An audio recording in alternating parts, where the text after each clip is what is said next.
Hello everyone, and welcome to Perilous Pursuits. I'm GoGo DM, and I'm proud to present my second D&D live play campaign, the Mobius Chronicles.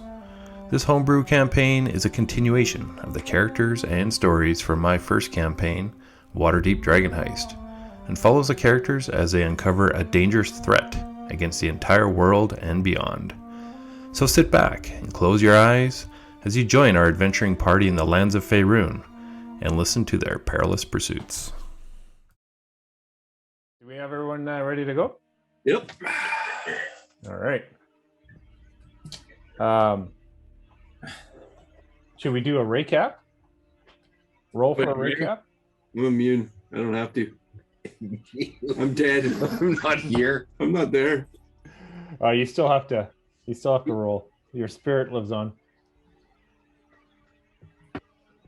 Oh, it's a 6. That's one of my best ones yet.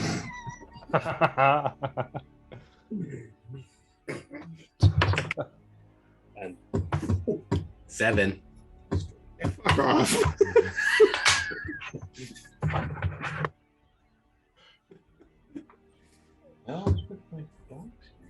Come on, Mike, save me. We're waiting on you.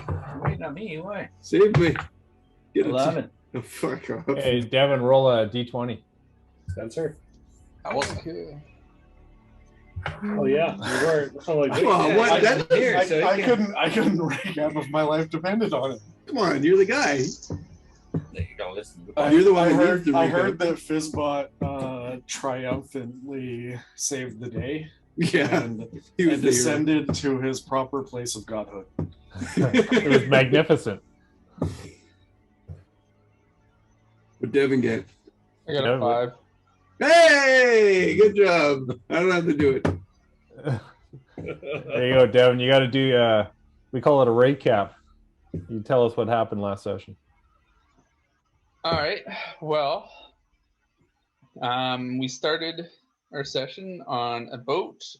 Well, some of us on a boat. Some of us were drowning. Some of us were swimming. None of us were having a good time. That is accurate. We proceeded to get quickly destroyed by Moab and I forgot the other guy's name. Aya? Aya, that's right. Ay.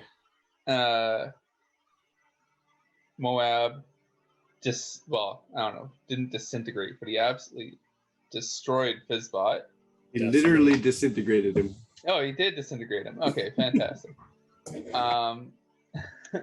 And the rest of us were saved by the skin of our teeth by the griffins and the city soldiers.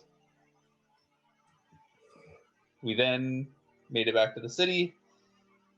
The ship flew over the city, destroyed a whole bunch of buildings, stopped over one shop. Do not recall the name. It's called C'est La Vie. The Say tour. Say la vie. Say la vie, say la vie. And I believe Moab entered the shop and demanded an item, but I don't think we were made aware of what item they demanded. What you guys heard from guards was a figure went down, floated down to the shop, and then 10 minutes later floated back up before it just raised the area. Okay.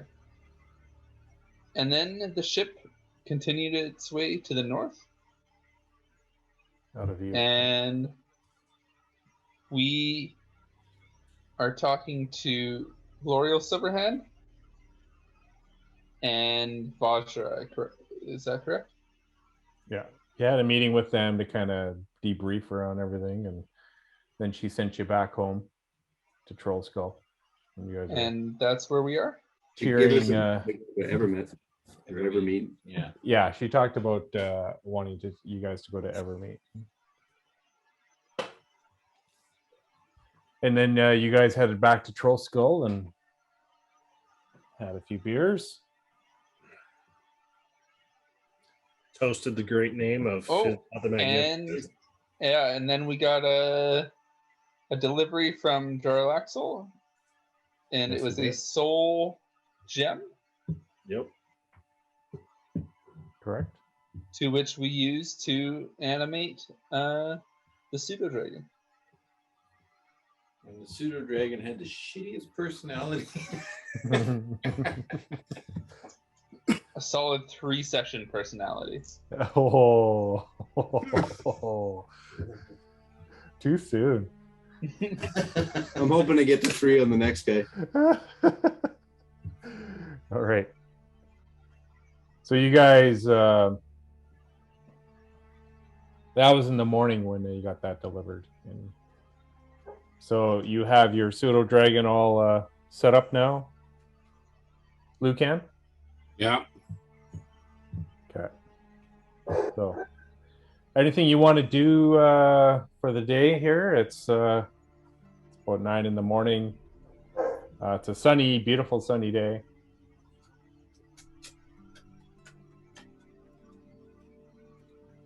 What do we want to do? I remember I rang the anvil. Yeah, that's true. Oh, nice. There's some bowling over here. The special effects. That's what the Patreons pay for right there. Yeah. Yes. Thank you, Jason, for your support. Wow, you name drop your Patreon supporters? That's That's, amazing. I name dropped all my Patreons. All of them. Thank you, Everyone. Jason. We need to all support it. Just do an awful name. Every single one of them. That ding was brought to you by Jason. Ding-a-ling. Wow. Thanks for the ding-a-ling, Jason.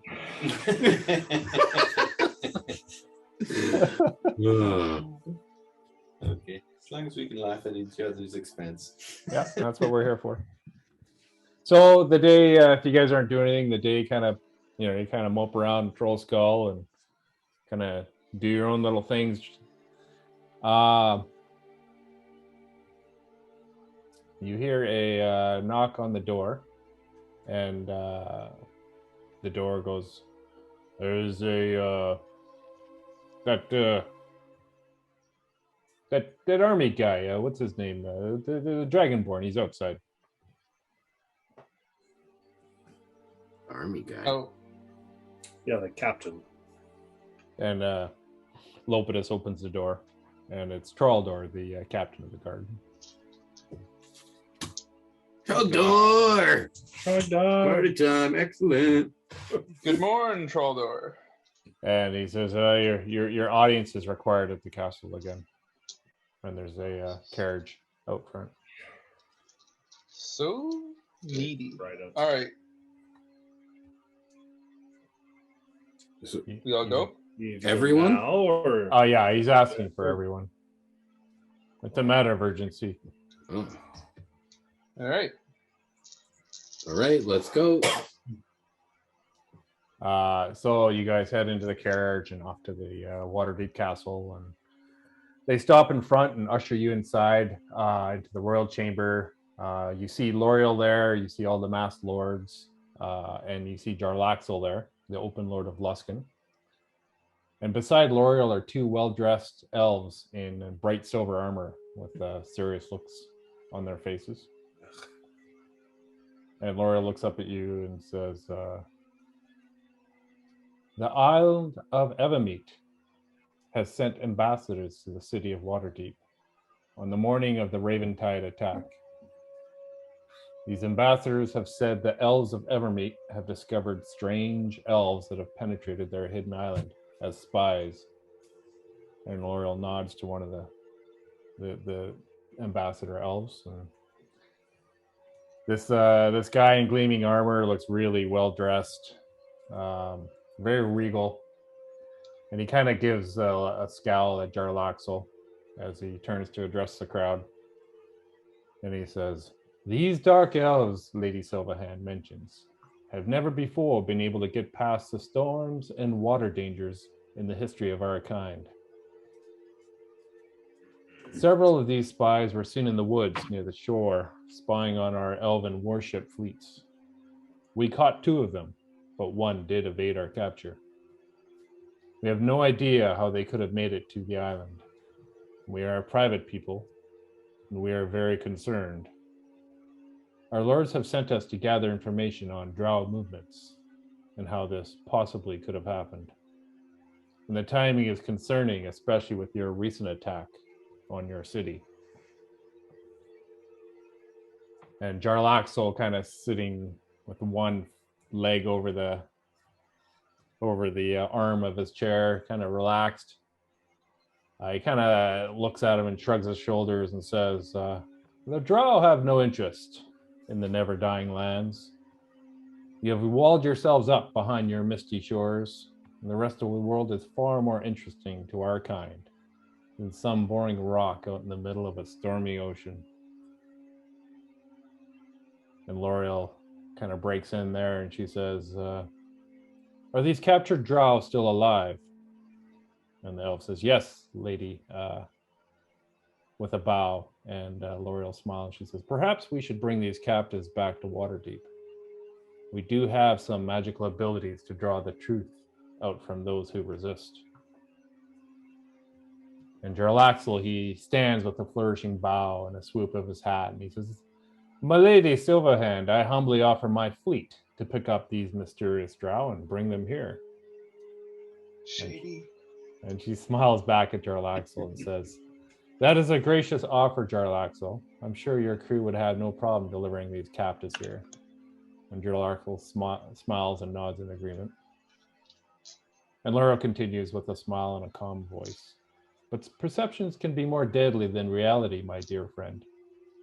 A drow ship picking up drow captives may be considered by some to be awkward. Perhaps someone with previous experience with both drow and the Island of Evermeet should be tasked with this quest. And her head turns and her focused eyes penetrate the crowd, and the crowd parts as her gaze continues, moving people out of the way, until standing there at the end of the parting people with his compatriots is Erdan Cardinal. Erdan steps aside. and all the crowd parts to where you move. Lowers his head. You're running around the room. Jarlaxle looks at Lauriel and follows her gaze to you, Erdan. And the recognition of Erdan seems to bring a strained smile to his lips as he bows and kind of backs up a little bit and says, of course, my lady. Erdan Cardinal, says the sweet voice of Lauriel, carrying to the far corners of the large chamber. Please come forth.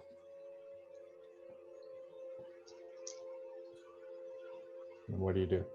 I cork the bottle and put it back into my bag. I step forward. I shall come fit. And the ambassadors from Evermeet are seen glancing at each other with concern as you approach.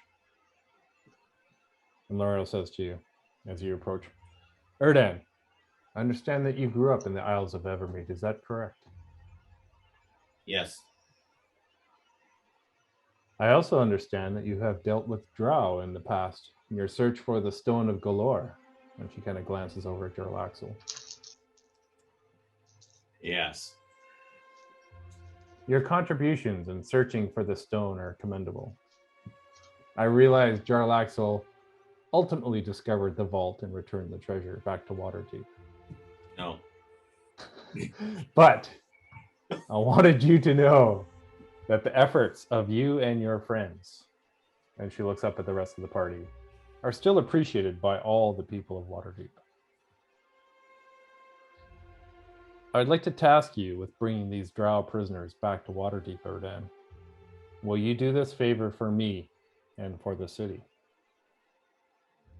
And before you answer, the ambassadors cough and they try to speak and say, my lady, this elf, and Lauriel cuts them off. This elf has risked his life in service to the city of Waterdeep, with a voice of force and authority. And then calmer, she says, looking at you. I can't think of a person or party of adventurers better suited for this task. And then she looks back at you and says, will you accept her then? I think I have a choice, do I? Have you heard of Fortune's Favor? They might be better Yeah. suited for this. I think a level 8 party might be more suitable. Yeah. Maybe a party that didn't just get their ass beat. So bad. What say you, Erdan? The choice is yours. Is it? It is. Can't these prisoners be just transported via teleport or Yeah. planar shift? I mean, you got other ways of getting them places, right? We can teleportation circle these guys out of here. It is true. But the island, the never dying lands do have protections that keep people out and magic. Besides, Erdan is not our master. Laucan is the master. He leads this group. What is that voice? I don't know. Do you hear something? That's your pseudo dragon on your shoulder. It speaks? And Lauriel looks at this pseudo dragon. Oh, it's beautiful. Yeah, it kind of has a mind of its own. Like a cat. It starts clawing into your shoulders, like giving himself a spot. It just knocks stuff off the shelf. There's blood coming out of it. An asshole cat. Everyone's Just looking Young at you. boy. The whole place is just looking at you expectantly, Erdan. I bow graciously. Whatever your favor is, I shall perform and task. And Gerald Axel jumps up out of his seat. Splendid choice, my lady. Your wisdom lives up to its legend. We would be happy to bring the entire party to Evermeet. And he turns and smiles at you guys. I roll my eyes when I look at him. And Lauriel pauses and she says, I think we will provide the ship, Jarlaxle. But you may escort them with your ships if you wish. Of course. And Jarlaxle walks over to you, Erdan. He puts his one arm around you and starts shaking your shoulders. And they say, they shall be on the safest ship in all of the sea, he says with a laugh. Oh, fuck. And Lauriel looks at you, Erdan, and says, keep your wits about you, Erdan. This will be a difficult mission for you. The future and your past will work against you. And she turns with her entourage and starts to walk out of the room, but turns back and she says, Basically, anyone else would have been a better choice. Captain Gregorius will bring you to the never dying lands Glorious. on my personal ship. Blessings to you and your group, Erdan. And she walks away. And Jarlaxle spins you in place and puts both hands on your shoulders. And he's just a huge grin on his face. He's loving this. And he says, this'll be fun. I'll see you down at the harbor. And he swaggers away with a laugh. Can we give Lauriel one of the Rocky Talkies? If you I don't want. think she needs that. I just want to be able to tell her like 3 words, like Jarlaxle has betrayed us. That's Yes. the end. There is an attendant You can here. pre-record that. You know that'll happen. There is an attendant here standing, like, waiting if you need him to do anything. He seems nice. I'll give him one of the Rocky Talkies. Is this for me? I think L'Oreal is well aware of who he is and what he does. Yeah, but like, if think- we die out there, I would kind of like retribution. Yeah.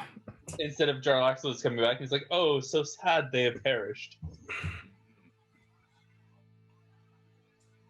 So this attendant, he takes your walkie-talkie and he's like, what would you like me to do with this? Relay any message that arrives on this device to Lauriel Silverhand. As you wish. I shall guard it with my life. His name is Glean. And He says, upon your return, I shall give it back to you. And Fantastically. he leads you back out to your carriage and says, I will accompany you until the ship. So do you need to go back to Trollskull to pack?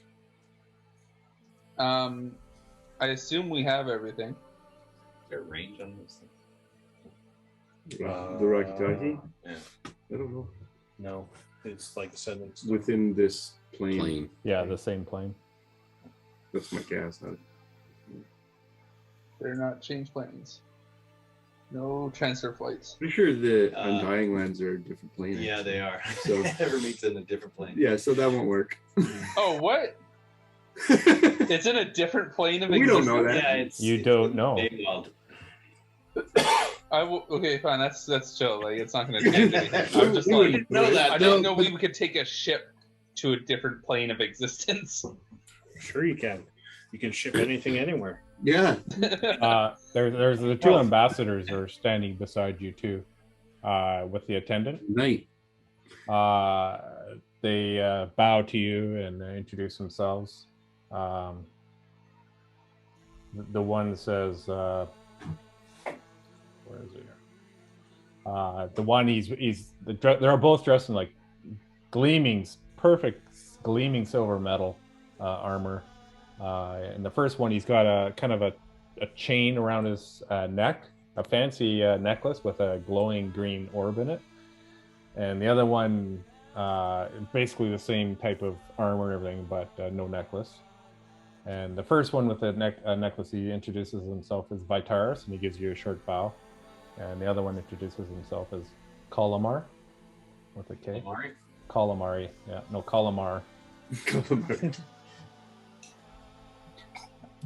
And Glean brings you out to the carriage and says, we can stop somewhere if you need to get supplies or get clothes or whatever you need, but we'll be heading to the dock ward to get on the ship afterwards. So let me know where you need to go. Which one has the necklace on? Valtaris or Kalamar? Vitaris, Vitaris.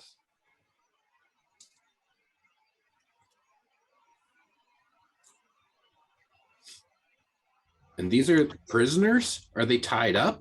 No. These are elven ambassadors. Yeah. Oh, Elven ambassadors. okay, They're I in thought like you were shining saying- armor, dude. They're here to escort us. They're from the Isle of Evermeet. Okay, so they're ambassadors. I Yes. got that mixed up. Oh, okay. No, they captured prisoners on the Isle of Evermeet. They sent these guys here to find out more about the drow.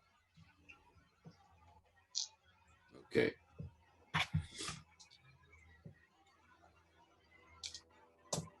Glean is kind of like, is there a destination you need to go, or otherwise we could go straight to the dock ward. Do we need to pick anything up, guys? You getting food for that? Barry? There's a certain dagger I'd like to pick up, but I don't think that's gonna happen. You should probably tell Calamari that they're going to get betrayed by the. Yes. The dragon is talking to me? Yeah. Right now? Is it- Master, you should inform of the treacherous nature of now, are you speaking to me verbally or telepathically? Verbally, it annoys everyone else Okay, more. good. Yeah. Yeah, you have the ability, you just don't want to use it. Yeah. I don't even know that he's traitors. I don't know what my stats are. You don't know anything about Jarlaxle. I thought I posted it to the. I've got it right Yeah, I in front guess of me. Fizzbot Yeah. isn't. Yeah, all you are a voice. You could die at any minute. Do we need to pick up supplies for this trip? Food? Rations? Your food will be taken care of. We're just the ship will have a full galley and a cook and it's Erdan, do we will be need provided for. clothing for there? Is it warm and temperate or is it cold? It's same climate as here, really. The ambassadors say most days are like this, and it's a beautiful sunny day.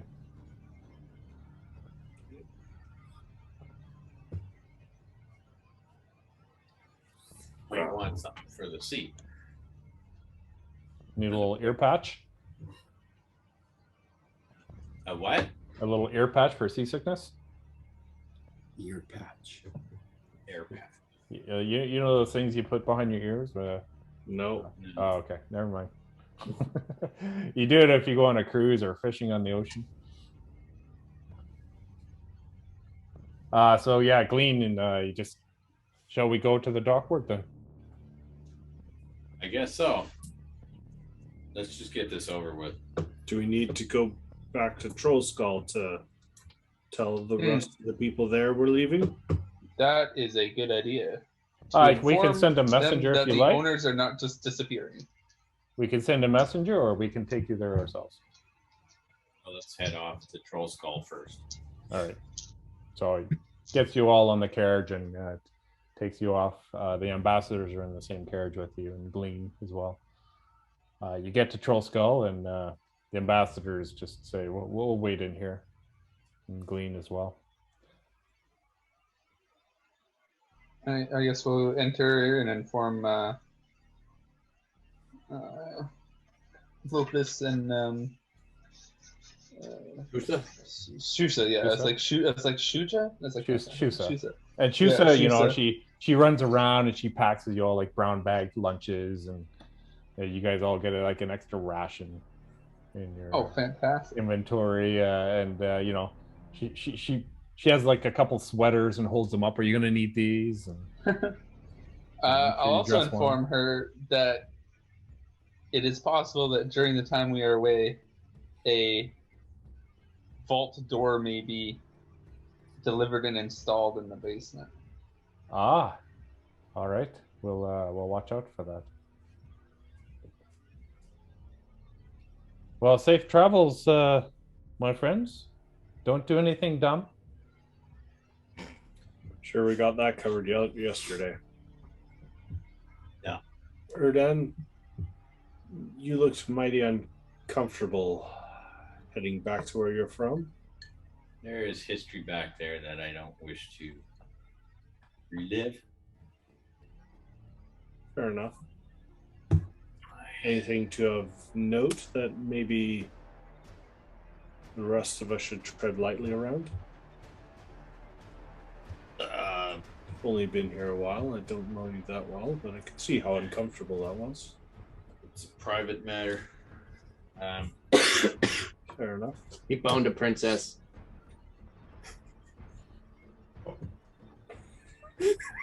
You're just gonna leave it at that? This pseudo dragon has lots of insight. It's full of knowledge. Yes. How is that possible? Princess Buttercup. Yeah. Maybe he can like read your innermost deepest thoughts. I guess so. I don't even know where my backstory is anymore. It's inside the pseudo dragon. I'll tell you straight when you're back. Feed it out of him. Does this pseudo dragon have an organ inside it?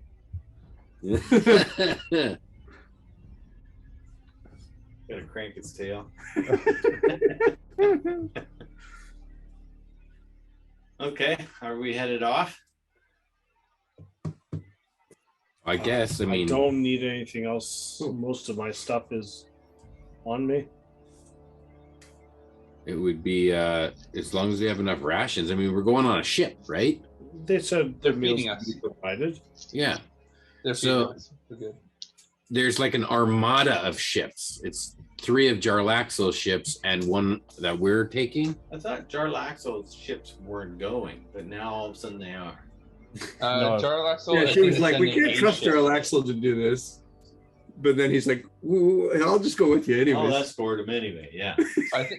I'm pretty sure it's just like one escort ship, though, isn't it? It's not like he's sending a whole Irrelevant. fleet. Well, he always travels together with his 3 ships. Oh, so he's sending the whole fleet. That's I was fantastic. thinking most Very like cool. to Love it. Maybe leave something off of the ships. But time and a place for everything. Maybe we'll just learn a little more about him. Oh, that's exactly what I want to do. Yes. I'm so looking forward to days at sea with this person. Yeah. Like I'm looking forward to the everlasting sunshine where you're from. Okay, well, we head down to the docks. Okay. You jump on the carriage and they take off to the dockward, ricketing along there, and you get to the dock. How much gold is this going to cost Lucan? What? To take the cart. For the carriage ride. So you get to the dock and you see 3 of Jarlaxle's boats. Like they're large, traditional, big sails and all that. And Jarlaxle's one, the eye catcher. You see him down at the dock laughing with part of his crew and pointing at something. And you get a little closer and you see Lauriel's personal ship. It's called the Zephyr. And it's sleek and graceful with colorful sails showing her banner. Along the sides are several screaming golden masks with gold glinting in the sunny blue day sky. And workers can be seen loading supplies on both the ships. On the Zephyr, you can see a ballista that's mounted on the prow of the ship. You don't see any cannons, though. Jarlaxle's boats are on the docks beside them, and like I said, they're pointing at you guys and laughing as you're boarding. In front of you, walking up the gangplank, are the 2 elven ambassadors. Where's the boat they came on? They teleported. No, they did come on they're one of their own boats, but it was more of a. They're going to go on this boat with you guys. They're going to leave their boat here? Well, It was they've decided because they're going to leave their boat here. Back home after leaving again. And they were pretty quiet on your. They didn't really talk to you much in the carriage ride, and they keep kind of looking back at you as they're walking up the gangplank with kind of concerned looks, especially at you, Erdan. I'm gonna approach them and I go, "What's the issue?" And they just kind of look at you and say, "My lady, Lauriel Silverhand, wishes you to go to the Isle of Evermeet. Her wish is what we're doing. No issue." So are we escorting them or are they escorting us? I think they're escorting us. I think Erdan's just courting them. Both. They just kind of walk to the front of the ship and just kind of lean on the railing, talking quietly to each other, taking in the views of the harbor.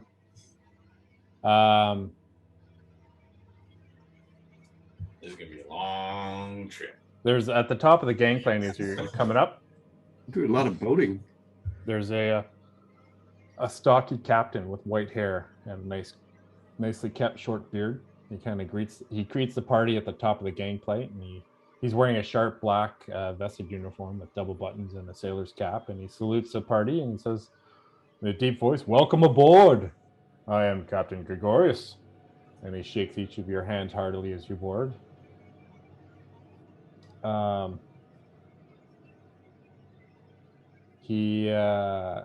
After you board, the captain looks past you, and you look back, and there's a strong rabbit-looking humanoid walking up the plank carrying a couple of crates. And Ray, why don't you describe your character? You see a rabbit folk who looks like a somewhat distinguished looking gentleman. There's a picture of him in the group chat. He's got a monocle, he's got a top hat, and he's got a tuxedo. He's wearing a tux? He's wearing a tuxedo and no visible weapons or armor of any kind. Or pants? No pants. Just top hat. Just the upper tux. He's a half rabbit. With the long... He's Daffy Duck in that. Yeah, I'm Daffy Duck. I got some nice boots on, probably, but maybe no pants. No pants, just boots. No pants party. Yeah. And so your party gets onto the boat, and Jack, as you kind of get up, the captain looks at you and goes, "Oh yes, the new mate, Mr. Fazuli, I presume." Indeed. Nice to meet you. We haven't had a Harrigan working on our ship before, but you look fit enough. Welcome aboard. Thank you. And he directs you to the hold and says, "Make sure you come to dinner tonight. You can meet everybody and get to know the crew and our guests. Good. We all like to eat together." A lot of carrot soup for me. So they're starting to untie the boats and all that, and you hear a yell from Jarlaxle. He's kind of leaning over his ship, hanging on to some rigging, and yells over to you guys, and he says, "Captain, would you fancy a wager on who gets to Evermeet first?" And the captain looks at you, Erdan, and he says, "Betting's not my thing. I'll leave that up to our honored guest to decide." And he walks away to instruct his men on the departure. Jarlaxle shouts out to you, Erdan. He says, "What say you, Erdan? Bet the money and then we just don't leave for 2 days. How about the winner gets to pick? Last I heard, you were to escort us. How about the winner gets to pick whatever they want off the other's boat?" That's fine. It's not my Exactly. And he looks at you, go, "Everything that is on the boat." No, that's fine. We're not betting you anything. He shakes his head and smiles, and he climbs down and gets his guys running. They're setting up the rigging and all that. Oh, I'm going to be so tired of that man's voice hauling across the ocean. You see, Gregorius kind of introduces you to some of his crew. Sorry, what was that, Gord? Gregorius is kind of showing you around the boat.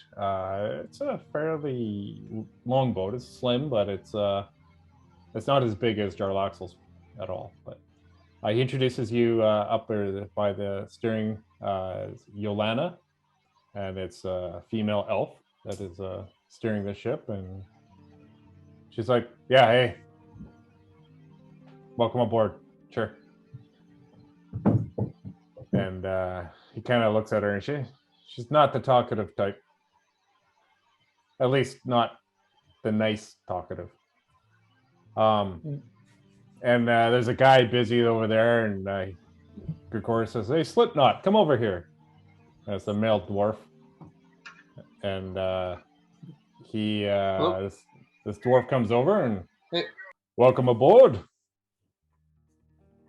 Have you landlubbers? Have you been out to sea much?" Not at all. Not too much. Not as far as we're going, for sure. Before from Evermeet. Ricky's the favorite meal of the sea. Anyways, I gotta go. And he goes off and he's working on the rigging. And then this small little male gnome, he comes out from underneath and with glasses on, and he kind of looks at you guys and just walks right back down. He looks kind of like a shy person.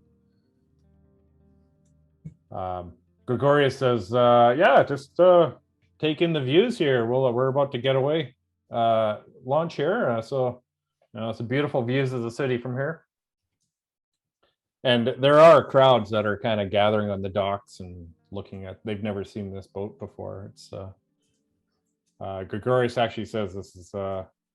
We've been taking this out for sea trials for a while, but this is the first time we've really introduced her to the public. Is she fast? She's fast. She is fast. You think we could outpace those ships? And he gives you a wink and he says, "You never know." So that's enough. I'm not a betting man, but I wouldn't bet against the Zephyr.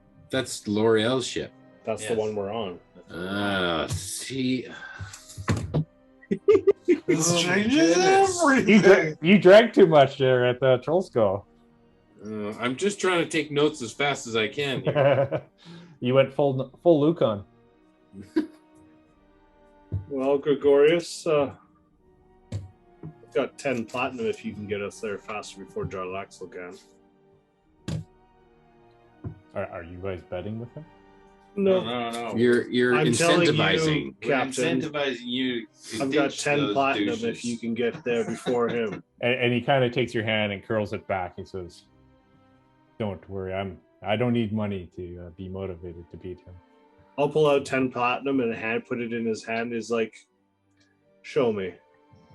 And so he calls over all his crew, and he hands it all out to his crew, saying, "Let's beat those bastards." And the crew just gets pumped up, and You just had to pay before. Actually, Jack, you get 2 platinum from Gregorius. That Nice. Sweet.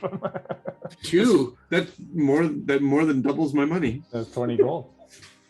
Well, how many crew does he have? If That's enough. I already wrote it down. He gave it to his main crew there. like the first The guy that just got the on the newest boat. rookie He's just crew member. I'm just the entertainment. Okay. So a horn blasts and off one of the ships, and they all start leaving the dock to enter Deepwater Harbor. The eye catcher suddenly drops a massive sail, and the other 2 as well, and they lurch ahead. Jarlaxle's hanging high off the rigging. He salutes the Zephyr as they lurch ahead of you guys.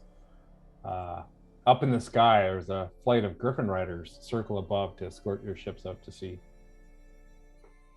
And Captain Gregorius, he yells out to the riggers to release the ropes. And a beautiful golden sail raises up, but it looks strange. The shape doesn't seem to suit the ship at all. Nevertheless, the Zephyr smoothly cuts the water and moves out into the bay to the southwest exit of where you guys are.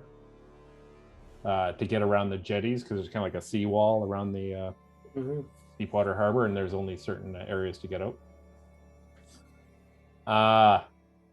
But as you're smoothly cutting through the water, but the speed is noticeably slower than the eye catchers as it pulls ahead of you. So you can see the eye catcher can be seen racing away towards the exit to the bay.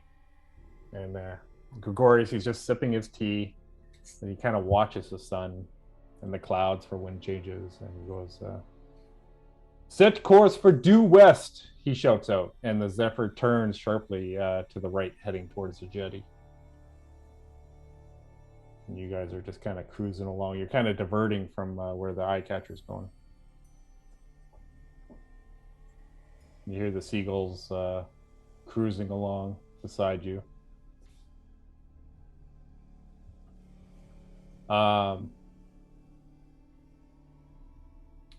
Jack, Gregorius pulls you up near the steering wheel, and he kind of motions you to come up. I joined. And he says, when I tell you this, and there's a lever next to the steering wheel, he says, "Give that thing a pull." Is this kind of ship? Huh? Hey, that's what the extra 2 platinum was for. No, I think you'd be interested in this. Okay. All right. Are you in the cabin right now? Yes. He pulls. No, you're up on the top, the aft castle. Okay. And so Gregorius kind of roars at you. "Release the ballast!" he yells to you, Jack. I will release the ballast. And within seconds, you can see water pouring out of the sides of the boats and those masks, the small openings in their mouths attached to the boat. And the Zephyr seems to leap ahead as the ballast lifts it a little bit out of the water. And it just starts moving forward quite quickly. And the seagulls flying overhead, they seem to bank out of the way a little bit as the Zephyr seems to be rising higher and higher as it's getting closer to the jetty. And the captain turns to you with a smirk, and he says, That's too bad you didn't make that bet. And he walks off to his cabin as the ship cruises over top of the rock jetty and lifts up into the sky. And Can we see Jarlaxle's ship from here? it is. Can we all sort of lean you bring us over and right just over? give him a little salute? Bring us right over. Take a The leap cap, off the edge. the captain looks back at you, Calder, and says to this first mate, Yolana, let's do a circle around the eye catcher on the way out. There's a I gotta take a shit, guys. Yeah. there's a You're gonna give him a salute. so there's a It'll be phalanx of griffin riders that pull up to next to your ship as well. They're kind of looking at you, giving you the nod as you guys are kind of flying through the sky. You start approaching the three ships of Jarlaxle there. Anything you want to do? You're probably about 30 seconds Wave at away. him as we go by. What's that? Just wave at him and smile as we pass. I'm gonna drop trowel. Old moves over Miami. as you guys cruise by, Jarlax was just kind of looking at you with a stunned face, and Lucan's dropping trow, and everyone's waving at you, and you look back, as a couple of Griffin riders seem to drop a few things on the ships as they flew over too. And even within 15 minutes, you can see them behind you. They're still moving along, but you are moving faster. And within 15 minutes, you're over open ocean now, and you can see the city gleaming behind you. And the three ships have down below in the water have released all their sails now, and they're trying to keep up. As it's just turning the corner out of the exit of Deepwater Bay. As you kind of get more into open water and this beautiful kind of blue sky day, the lead Griffin rider gives you a wave and nods to his crew, and the Griffins peel off and return to the city. So you guys are about a couple hundred feet off the ground of the ocean, just kind of cruising along. Can I go hang out in the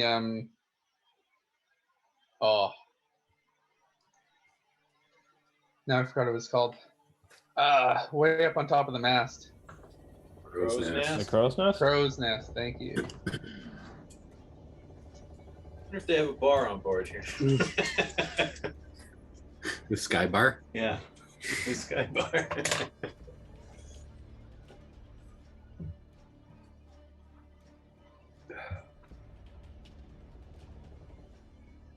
I think I'll go below deck. All right, you can go below deck for sure. There is a new map loading up. It should be anyways. 99%. There you go. I'm loading it up now because it might take a while. You go down below and Whoa. Look at that. That's cool. He's ahead of me. Chip. Yeah. oh, I can see it on the video screen on your table. We're only a couple. Yeah, hundred it looks feet. good. Ooh, It's only you got certain, sounds? yeah. Oh wow! Holy smokes! I can see I didn't make this one. Wow. Nothing can attack us. We're in the air. We're fine. That's the worst thing you could have said. So the two ambassadors are near the front. They're just like watching the sights and all that. Erdan, you went down below? Yeah. Okay. So you go down below, and there's kind of a large dining room area with chairs and stuff like that. And you hear the kind of clanking of it looks maybe a kitchen in behind through a door at the other end.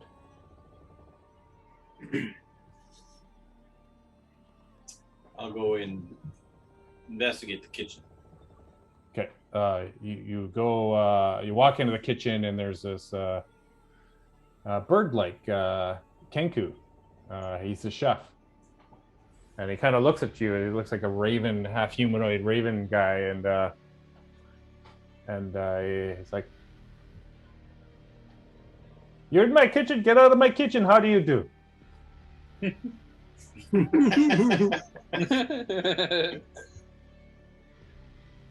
My name is Spoon Spoon.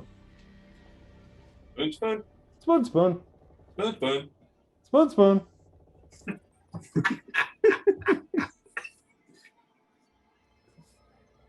You hungry? I spit in food for you.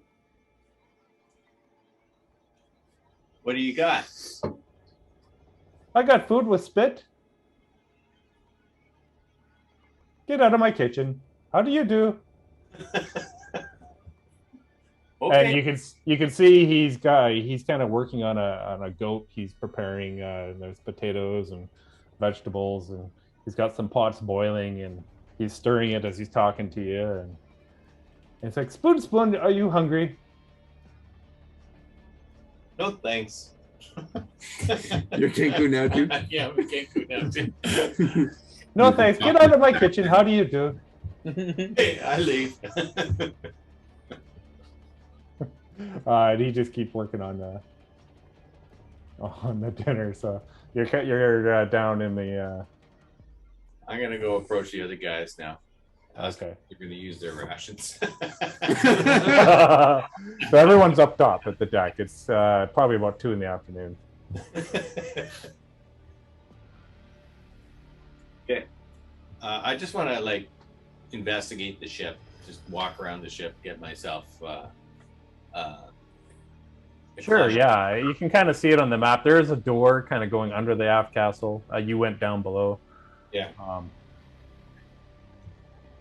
I just want to know what the ship is like. Like walk around the ship and. Yeah. So I mean, you have the aft castle up top, and you can get up there with the stairs. There's a front kind of prow where the 2 ambassadors are kind of at the top front there. You look up, you see Revy at the top of the crow's nest. It's kind of got some viewing platforms around the sides there. You can see those those little pods on the sides, at least the 2 larger ones. Yeah. So you can kind of walk out to those pods and get a little bit, like you can kind of see a little bit further out and down easier and all that. Where did the captain go? The captain went to the underneath the aft castle. That's where you saw the gnome retreat into. Oh yeah. So if you're looking at the map, it'd be a door there on there. Okay. After I do like a tour of the inside of the ship, I'm gonna go out and knock on the captain's door. And the captain answers the door, and he's like, Erdan, yeah, come in. And he pulls you in and goes down a little corridor, and at the end is another door, and he goes to the right through into his cabin, which is a different door, and pulls you into his cabin. And he's, how can I help you? I'm just curious, how long do you think this journey will take? Well, if the winds are in our favor, it could be 3, maybe 4 days. If they're not, it could take a week. Okay. It's And what do you do when there's a storm in this thing? yeah, you hang on tight. And he goes, let me show you something. And as you guys kind of walk to the side, you notice that the crew had released a bunch of ropes that dangle below the ship off the sides. Yeah. And he says, if you fall over, at least he's give you a little fighting chance that you're not going all the way down to the ocean. Oh.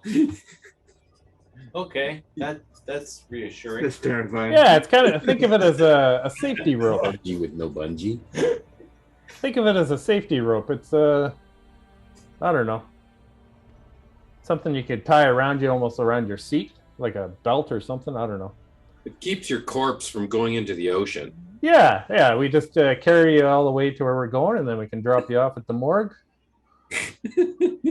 What Yeah, if you one kind of of those laugh. boats I'm just gets kidding. on something? But you know what? People have fallen off these ships. I mean, being in an airship is not the safest thing. If you fall overboard, it's not a good thing.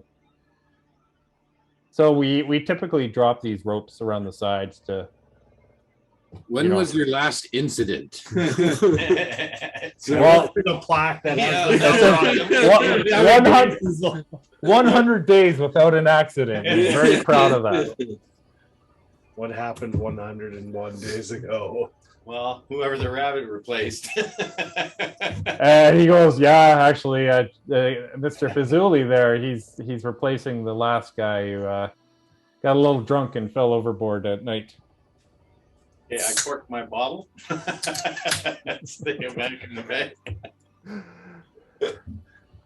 And he kind of leaves you guys to whatever you want to do. And he says, we'll have join us for dinner tonight and down below. And we'll all get to be able to talk and get to know each other.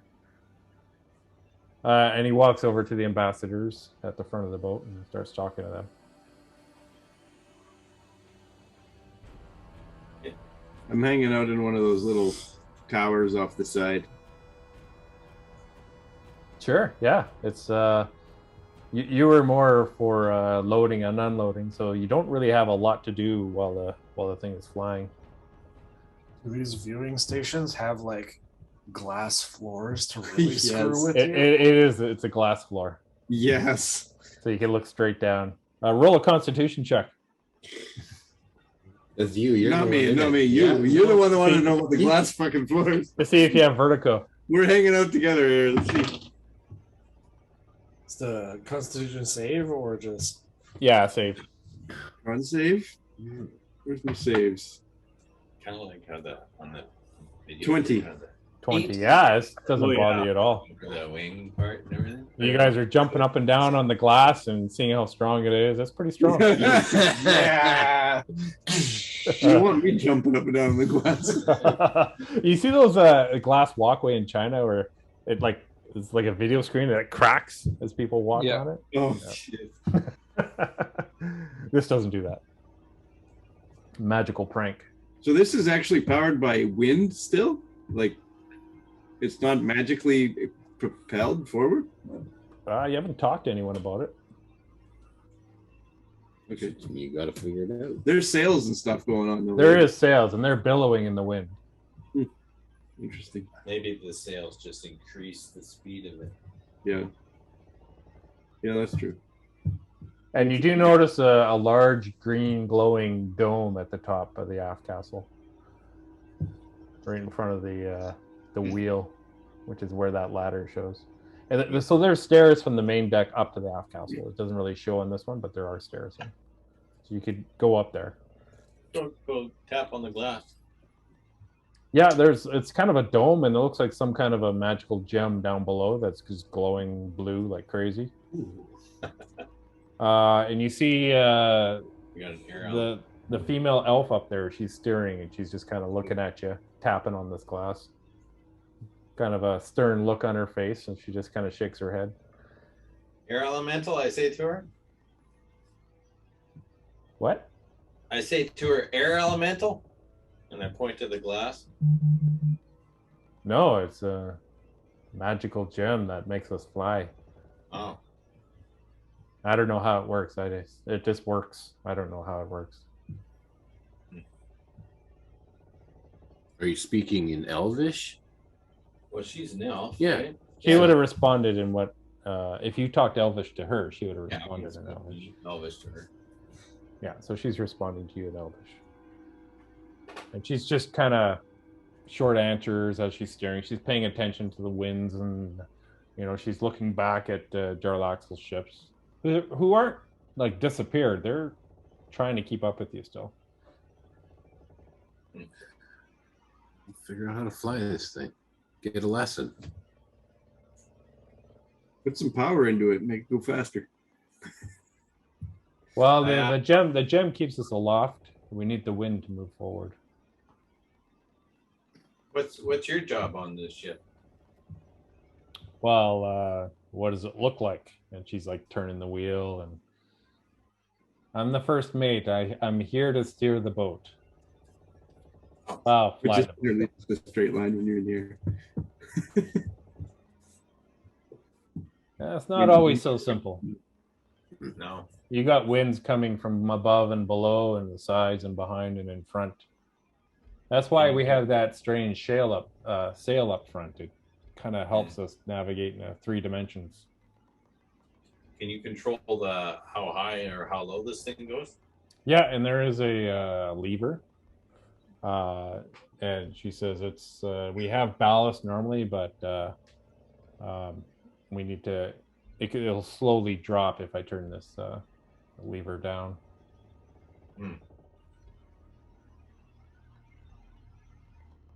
And once we drop into the water, we fill up with ballast just to kind of, turn off the gem, so we're not using its power. Does it run low? That's a good question. I don't know. We did sea trials on this for the past week, but I actually didn't ask the question if it runs out of juice. So you've only run this thing for a week, and you don't know if it runs out of juice. So far, it's still going. Okay. I'm sure it's all safe.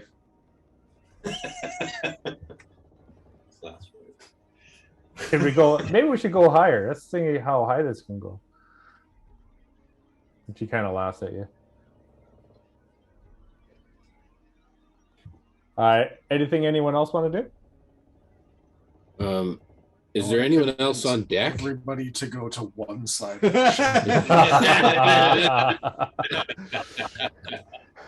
side that Jack and Calder are in, so they're tip over the viewing pod.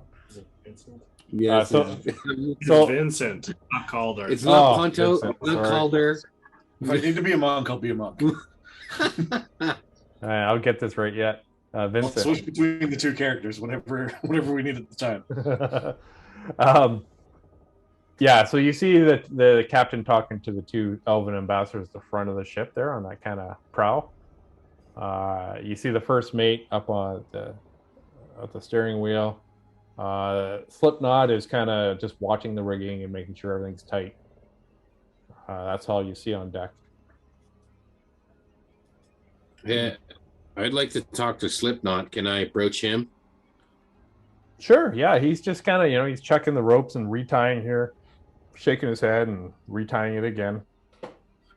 I notice you have this large armament towards the front of the ship, this ballista. Do you know how to operate that thing? Yeah, mate, the ballista, that thing will, you don't want to get in front of one of those steel arrows because it'll go right through you. Have you ever used one? So you've operated this ballista before? You did some tests? It's part of our training during sea trials. We all had to take training using the ballista. Well, I was not present for the sea trials. Maybe you could run me through it. Sure, mate. And then he kind of looks at his work and he's like, yeah, okay. We don't actually have to shoot anything off. Just, just the steps involved in making this work. No, mate, I got you covered here. Don't worry. And he runs off to the kitchen. And he comes out and Kenku's chasing him back and no, my place, not my place, not my place. And Slipknot goes, no, don't worry, it's just a 5.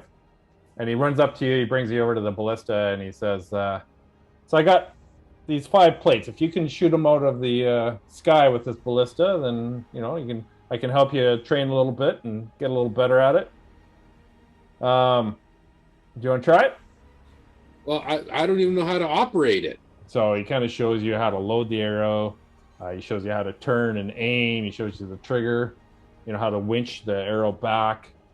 And, you have certain range here. You can't shoot backwards. There's certain part of the... Rated back in here. Directly forward you can't because of he just kind of laughs at that stupid statue on the front. I don't know why they put that there. It blocks our ballista, but basically you have the range of the whole side of the ship on each side. Where is the ballista?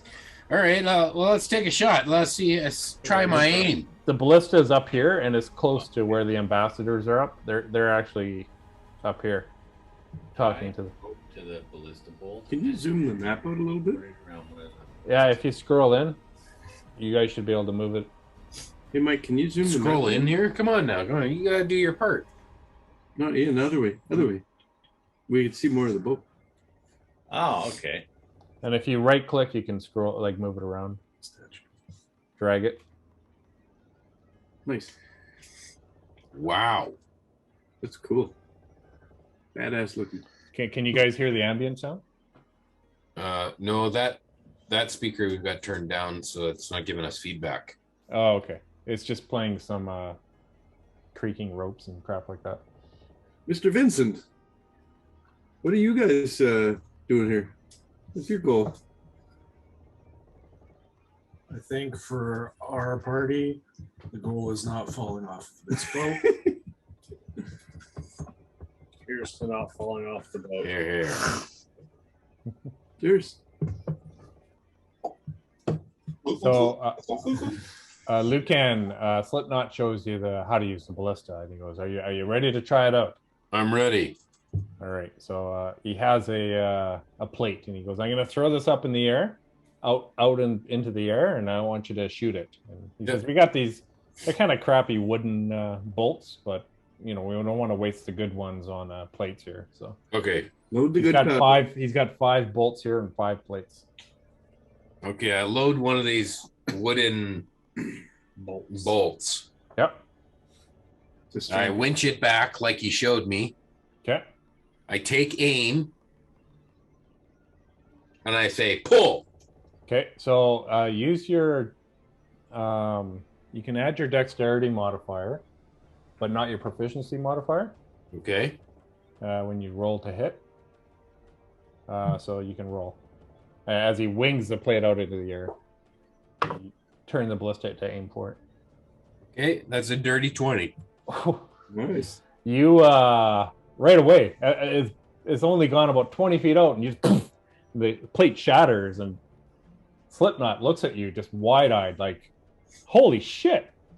Oh, it's got to be beginner's luck, man. We've never hit anything before." Yeah, like no one has hit anything. No one's hit anything on the first shot. That's for sure. That's pretty good. Well, I mean, I should probably let it go a little further. It was a little easy if I shoot it in the first 20 feet. Yeah. Well, okay.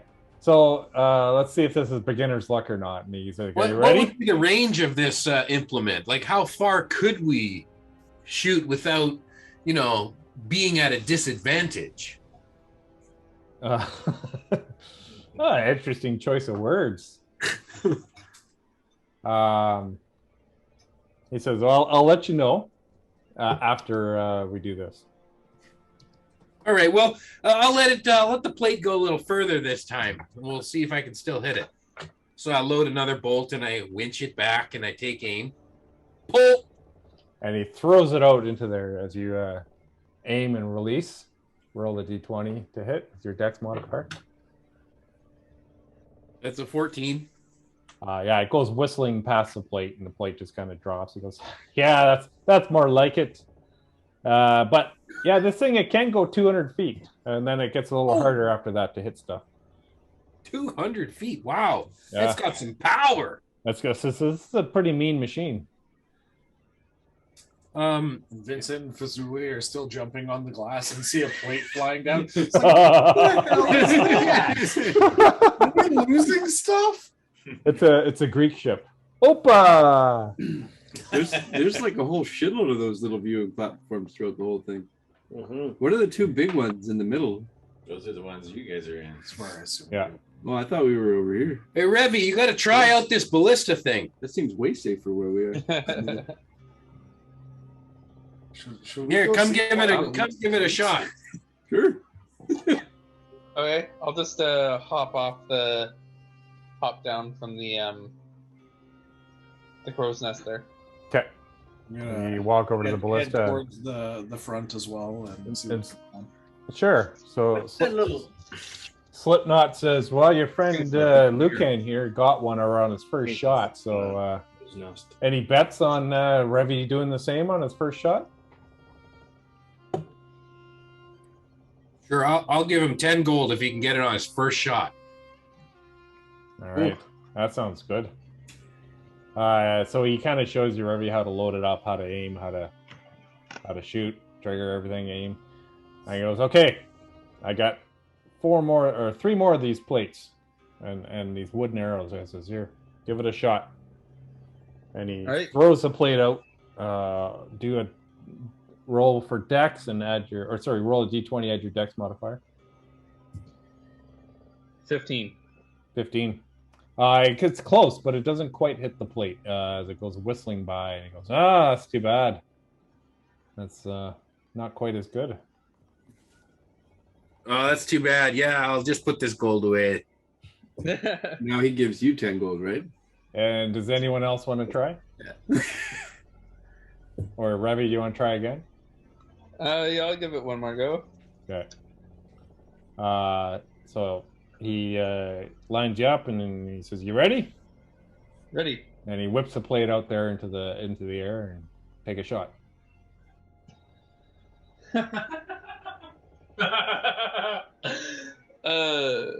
That one. And that one. So you're tracing along the plate and you're lining it right up, and then all of a sudden, you hit this little turret right there, and it just sticks in the side of it. That's and what Slipknot goes, "Oh shit! You hit that little turret! Shit! That's gonna where kill Vincent me." and Jack are in right now? No, they were in the bigger ones. It's not like that episode of The Expanse where the guy's sitting there and all of a sudden the railgun goes through. And I'm going to promptly back away from it and put my hands up in the air and say, I'll see you guys later. Yeah, this might not be your thing. So he says, "There, I got 2 more of these, or 1 more of these shots. Lucan, why don't you give it 1 more shot?"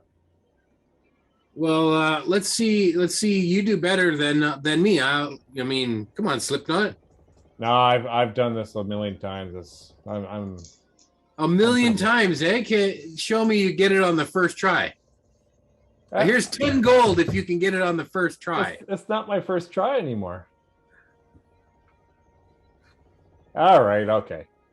Now here, he hands you the plate, and he's like, "Whip it out there." Whip it out. All right, I whip it out.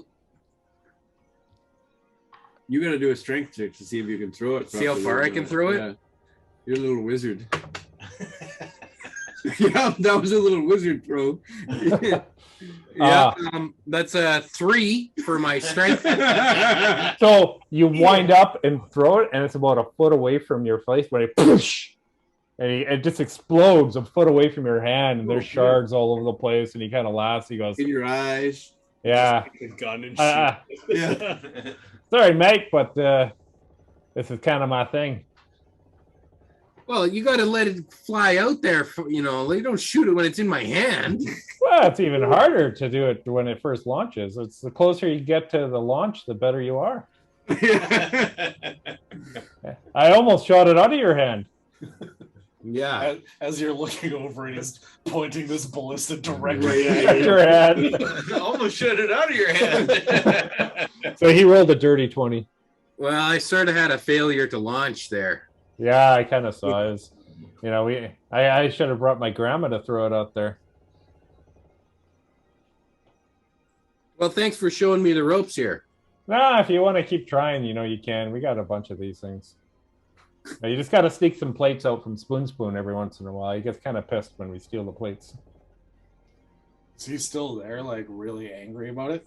He's just kind of waiting in the doorway, just glaring at Spitz. "No more plates. Stay out of my kitchen. How do you do?" And he walks back. Spoon. And he slams the door behind him. Spitz. I thought he called him Spitz. He did call him Spitz. The guy who was giving you the ballista is Spitz. He's the rigging master. Oh. Isn't that Slipknot. Slipknot? That's Slipknot. Oh, sorry, Slipknot. Okay. Oh, yeah, Spitz is what Spoon says. "I spits in your food." That's one of his catchphrases. Yeah. Catchphrase, yeah. He's a Kanku. He's only got catchphrases. This is our version of Kiri. Yeah. Kiri's a lot cuter than Spoon. How you know? And so Slipknot just kind of goes back and he's inspecting the ropes and just, going down to get a bite to eat and a drink and chill a little bit. His job's mostly done for the day. Anything you guys want to do? The captain goes back to his quarters too, and the two ambassadors stay at the prow of the ship. Gentlemen, what are you guys doing here? We're escorting these ambassadors to Evermeet. They couldn't find it themselves? Oh, they came from there. They just need a hand getting back. Isn't a flying ship the thing that gets them back? Yeah, they didn't have a flying one. They had a regular one. Oh, so this is your ship? Oh, this Lauriel is ship. This is Miss Silverhand's. Cool. You're working for her. You're flying her ship. Yeah. Didn't she sign your checks? Yeah. It's a little big. I just started. I'm just here to get back to Feywild. Or you go to Feywild. And the deal, Jack, was at the end of this trip, Gregorius was going to pay you 20 gold. Sweet. Do you know how to get to the Feywild? It's not easily done. I know how. Doesn't mean I'm capable of doing it. I'm from there, you see. Oh. I've been there. I'd like to go back. This is kind of a different way, though. How long has it been since you were last in the Feywild? Many years. Many long years. Why'd you leave? Something to do. Always looking for the next adventure, you know? Looking to see a new thing. Beautiful place, the Feywild, but this is the prime material. The real deal. That's true. Had to check it out. What do you think of it? I love it here. It's unlimited adventure. Yeah, but you probably say that about all the places you go see. This place is really hopping. Beautiful place, anyway. So, Gord, when we look down, can we see anything under the water? Well, roll a perception. A dragon. You mean under the clouds? So there's no clouds there. It's clear skies, right? Yeah, it's clear skies. It's getting towards 4 or 5 o'clock at night, but it's still a bright day. This is a bad tattoo. If they found it. 20. You're just kind of looking down. I think you maybe go to one of those pods. And you're looking through the glass. And you kind of get the whole ocean below you, and you're just admiring it. And yeah, you swear you see something directly below you, like an odd ripple in the water or something. It just, and then it's not there anymore. It's weird. Oh, God. Like a turtle-shaped odd ripple? Or like a mantis-shaped odd ripple.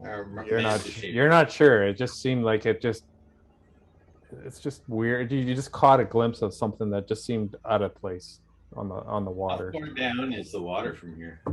You're about 200 feet above the water. Was it a deck of many things shaped odd ripple? No. Yeah, it's a sentient deck of many things.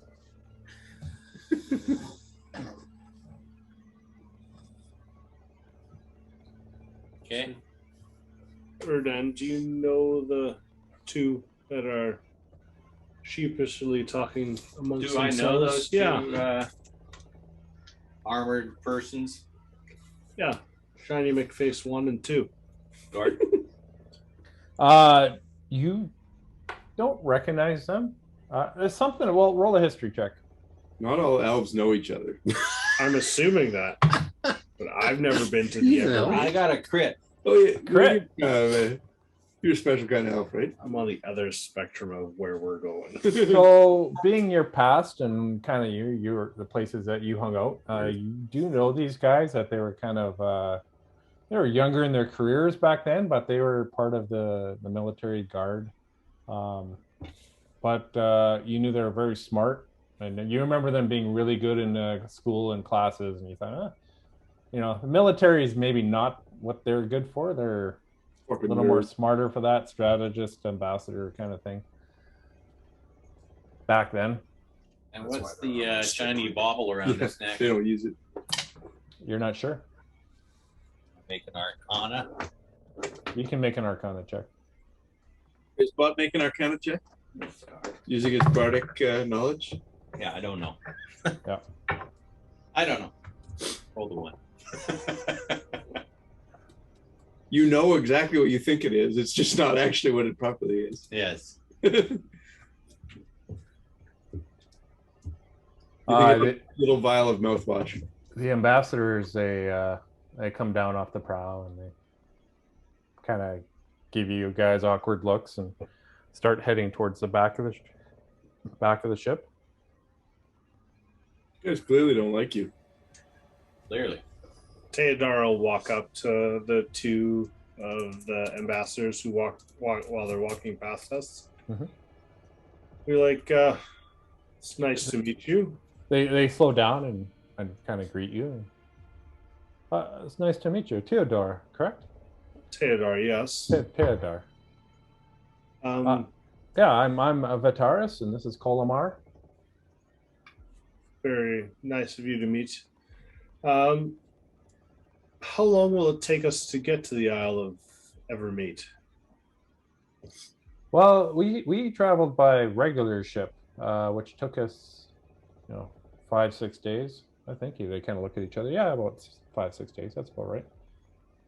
But we're making pretty good time here. This might be more like a 3-day trip. Huh. From your speech in the meeting area at the castle, you could gather that you're not the biggest fans of Erdan. And they kind of just look at you, kind of taken aback a little bit. And I mean, you didn't have to put it in so many words when you looked at him and said that, but nevertheless, more was said than with words. Erdan does have a history, and a well-known history in the Isle of Evermeet.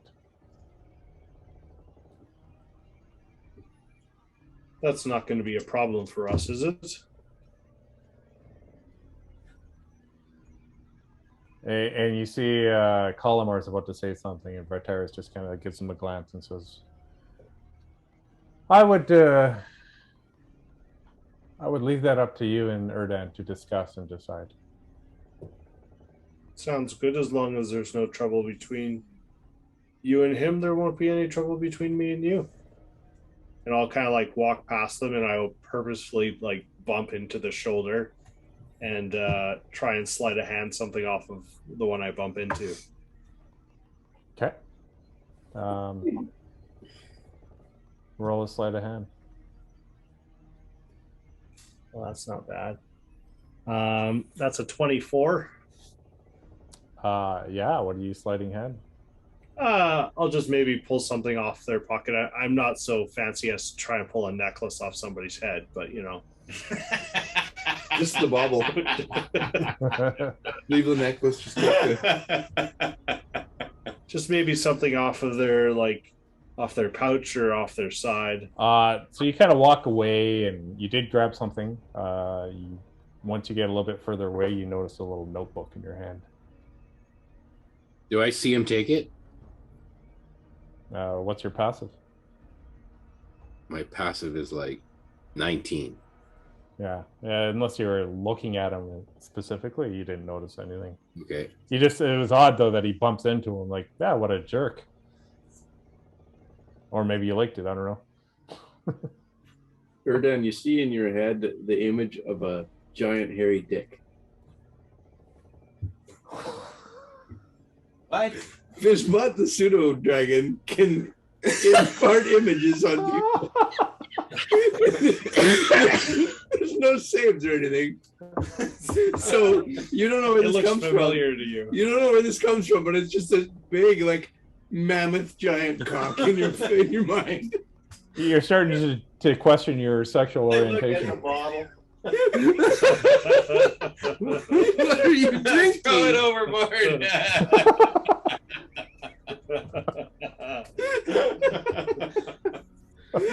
I see that ability getting like just crapped on right now.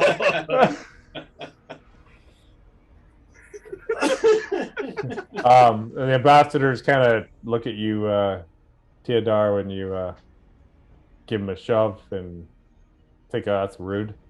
And they walk into the cabin there where the captain's quarters were. Yeah, I'll walk back to Lucan, who's paying attention to me, and say, they're not awful. They're obviously not the brightest, and I'll just hand him the book. He's like, they dropped it.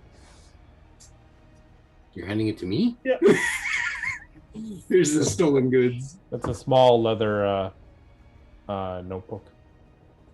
Okay.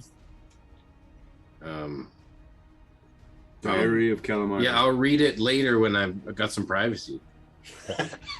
When that dick image comes in your head again.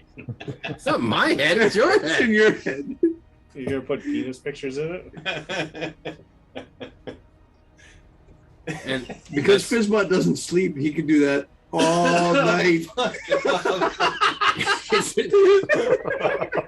you're trying to sleep, all you see is dick pics.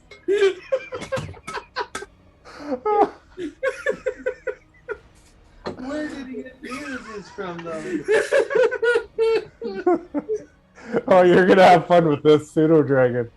You might be destroying the pseudo dragon. Oh no! Can it really fly? Lucan has the card. Is it Calamar's diary? Which one did you bump? Which one did I bump into? You bumped into Vitaris. It's my terraces. Okay. If there's anything of note, make sure to pass it along, Luca. Okay.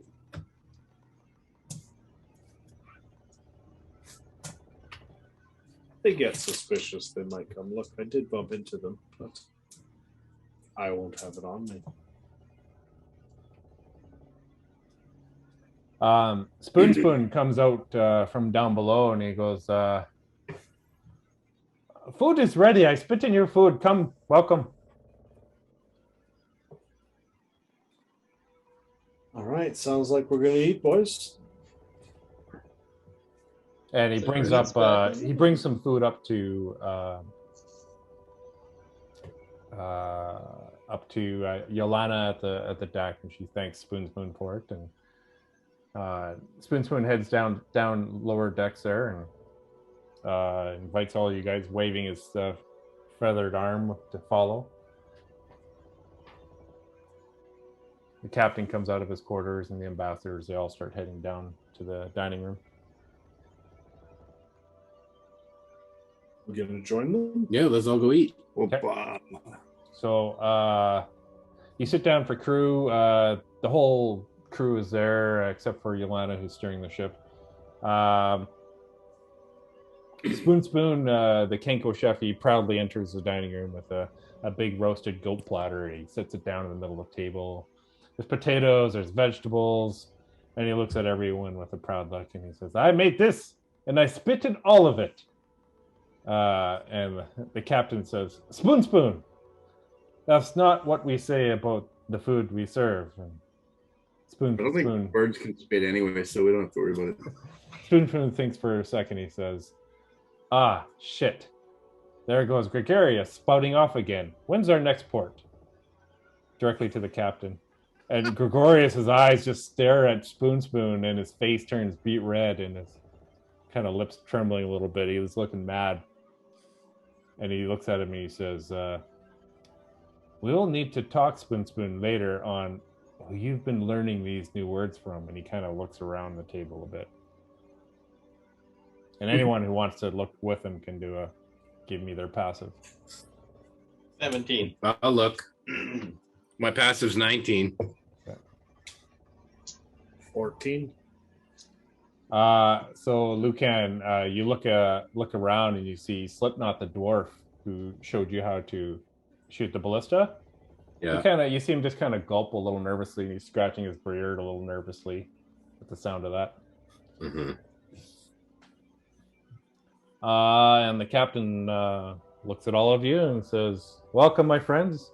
I would like to spend the night tonight at the table here for all of us to get to know each other and, enjoy each other's company, enjoy the good food that Spoon has brought to us, and just get to know and enjoy safe passage and enjoy each other's company. So please dig in." And Spoon brings in some ale for everybody, and there's wine too if you want wine. It's up to you. And, Yeah, Lucan will have the wine. Yeah. Yeah, so will Erdan. He Okay. threw his bottle overboard, so he's got to get something that doesn't make his mind go. So the two elves, they turn down the ale and go for the wine too. All these hoity-toity elves. And Slipknot definitely takes the ale. Did I hit someone on board Laxo's boat with my bottle?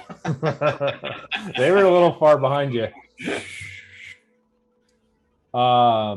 Yeah, so you're all sitting down and munching down. Is there anything? You got everybody except Yolana here at the table. You guys can talk or ask questions or whatever you'd like to do. It's just the various guests are kind of chit-chatting amongst each other, and this will be a bit of a chance for you to do that a little bit yourselves if you want. So, Lucan, you've never been to Evermeet? No. Isn't it like a place you can never get out of? No. Or it's hard to get in and out of? Usually only elves can go there. Right. And Erdan, you were taken away from, not taken. You were put on a ship to leave, but you're not sure how people come and go from Evermeet. Yeah. You're not sure the process.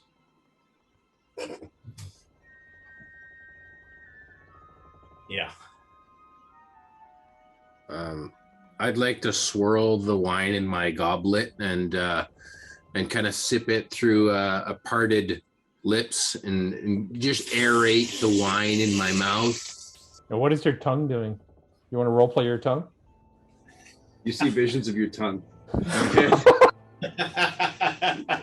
In the goblet? In the goblet. Oh, man. And I will... Like a cat laughing.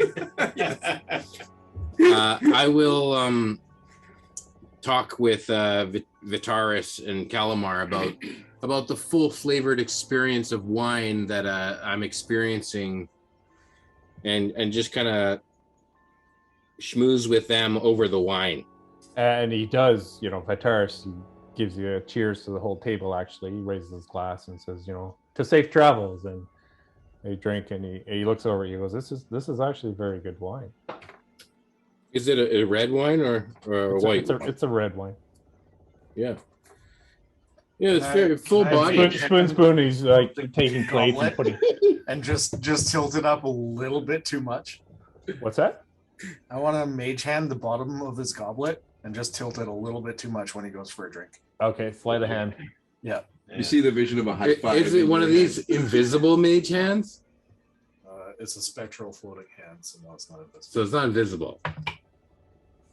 But you're looking at the image of your own tongue inside of a goblet. So what are you saying? I have disadvantage? Yes. You roll a perception against his sleight of hand. I crit. But you see this hand coming up between your legs. That's weird. It's heading straight for the bottom of the goblet. Can I swat it out of the way, or does my hand go right through it? It's spectral; it would go right through. Yeah, but then it couldn't tip the glass either. So I'd say you swat it out of the way so it doesn't tip your glass. So it disrupts the spell enough that it can't do what it was supposed to do. It's just kind of goes off to the side and starts whimpering back to Vincent. Whimpering. Wafts in the air away. Yeah. Well, you don't know who it came from, I guess. One of those wizardy types. Mm-hmm. And the elves are just kind of quietly talking amongst themselves. And anything else you guys want to talk about? Can I see their lips moving?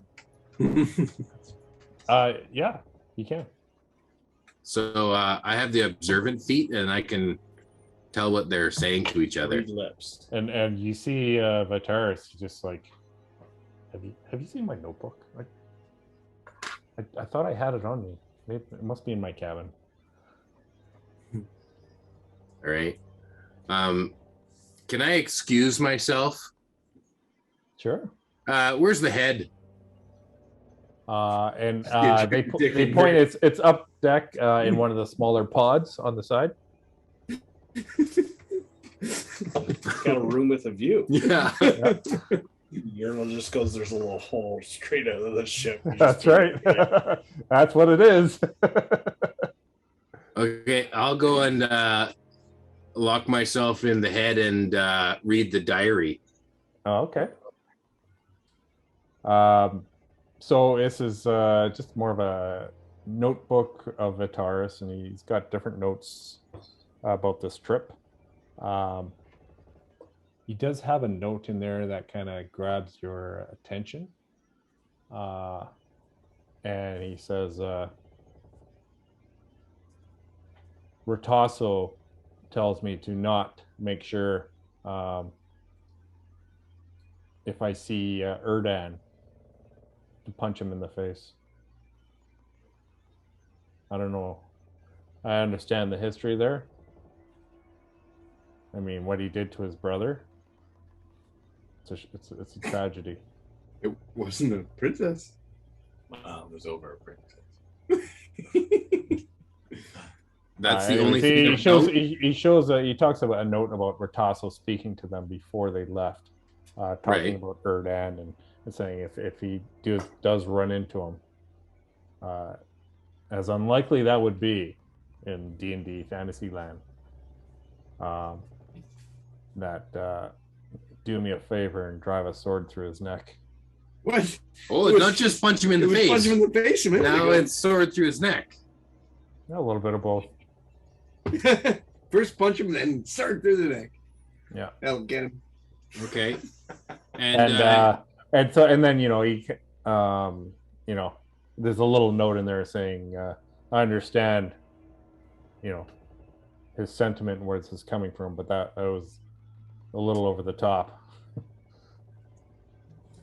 Okay, so and they talk. He does have other notes, talking about how, get more information on the Drow, their movements, what they know about in Waterdeep on the Drow, and there's some notes on Jarlaxle and their concerns about Jarlaxle being a Drow. That's racial profiling. It's all in here.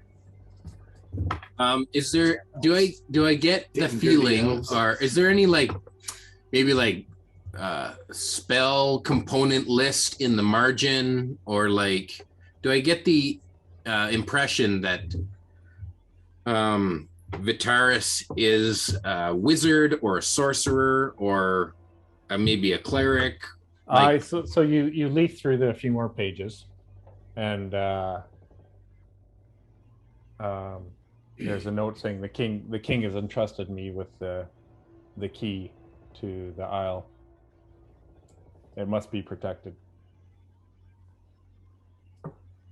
Is the key in the notebook? Yes. Clearly. Yeah, the next 10 pages are cut out. Yeah. Perfect. And it says without the key,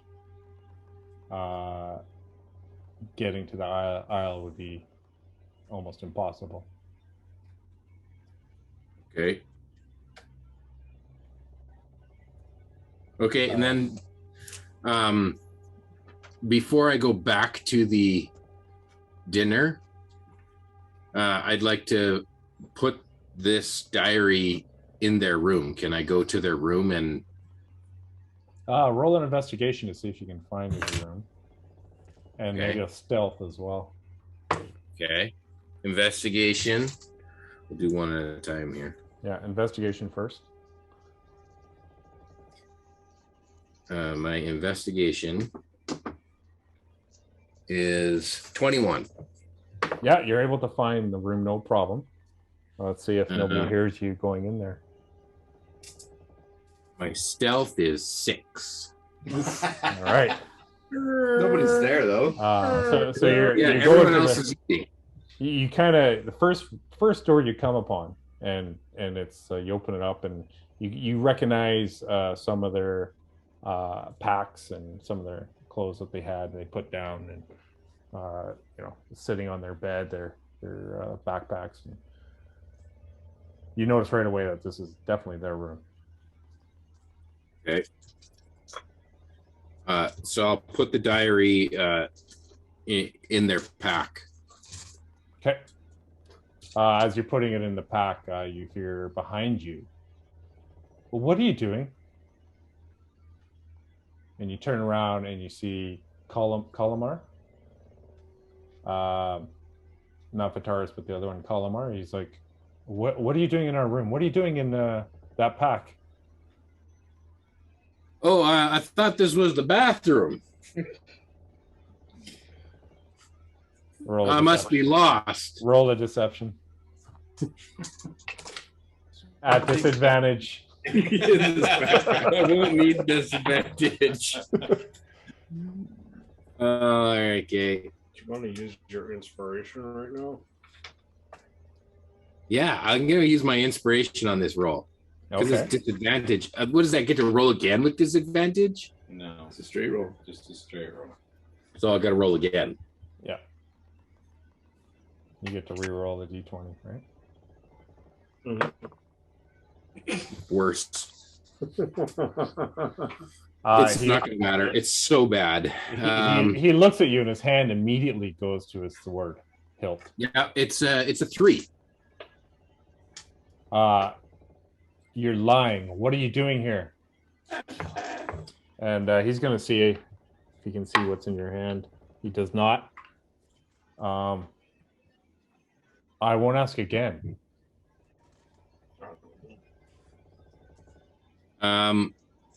I was returning something. I was just returning something, and I'll show him the diary. And he kind of looks at you and takes it from you. Pseudo dragon makes him see dicks. Why did you not His just... face. And he hears the sound of dicks slapping against his face. Oh, God. And I don't know this You've is done happening. this, Gord. You've done this to you. Yeah, I did. You did this to you. Why did you want me to play the pseudo dragon? That's why you did this to you. Um, Nobody else. Oh my goodness. He Why did says I to just you, become why invisible? are you sneaking Because into our I was room? thinking, they're all eating, I'm be fine. Yeah, how come this guy left the table? I don't know. He got up. He's like, why didn't you just give it to us instead of sneaking into our room? I was trying to get away with returning it without you seeing. So you took it. Yeah, I'll fess up. I took it.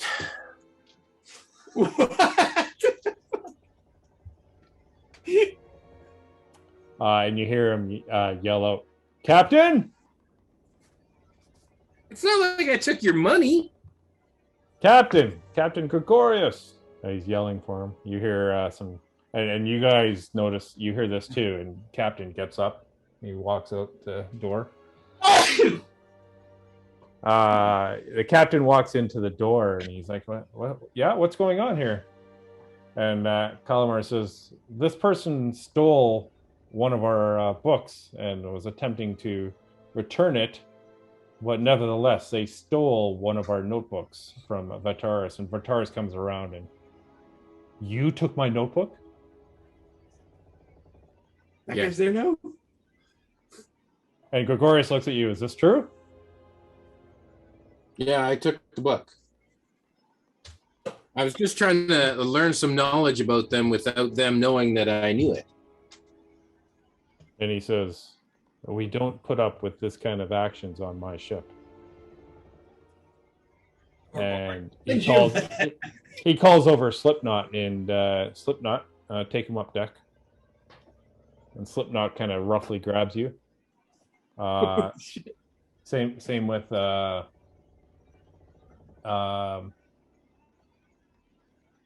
himself, the captain. He grabs you on the other side, and he's like, "Let's bring him up deck."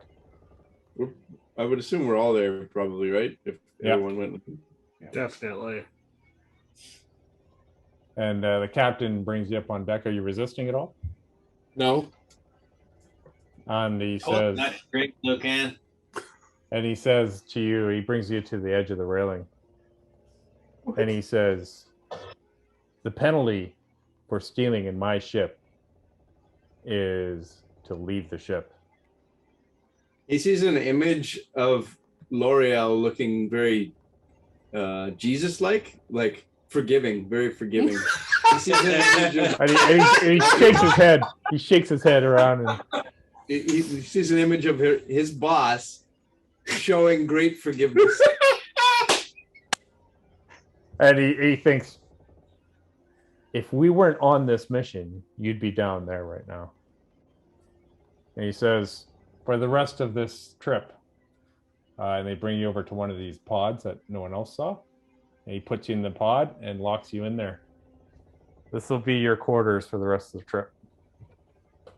You locked me in like with a key? Yeah, this is the brig. It's on the map.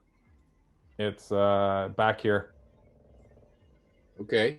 And so it's got a little gate on it, iron bar gate, and it's just this tiny little, you can't even lie down stretched out. You have to curl to lie on the floor. And he says, we'll have to deal with you once we get to Evermeet. Okay. Well, and he takes the notebook back from you. While we were all sitting down, like after Lucan left us, I wanted to ask the captain while we were all sitting around if there's any dangers we had to worry about on this ship, on this journey. Is this before this all happened? Yeah. Like, while he was reading the book, I wanted to know if we should be concerned about being attacked in any way. Well, I mean, we have been attacked by flying creatures in the past. Luckily, thanks to Vitaris here, we can get through the storm that surrounds Isle of Evermeet. And he says, "That's right, Vitaris?"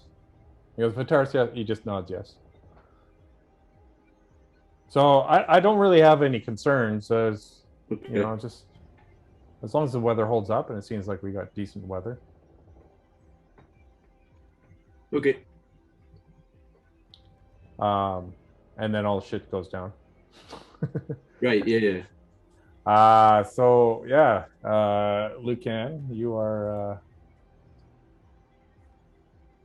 you're stuck in there. Okay. Locked away, lock and key. Why did you steal that book? And so everyone heads back to the dinner table, and the captain just kind of stands at the head of the table, and he's like,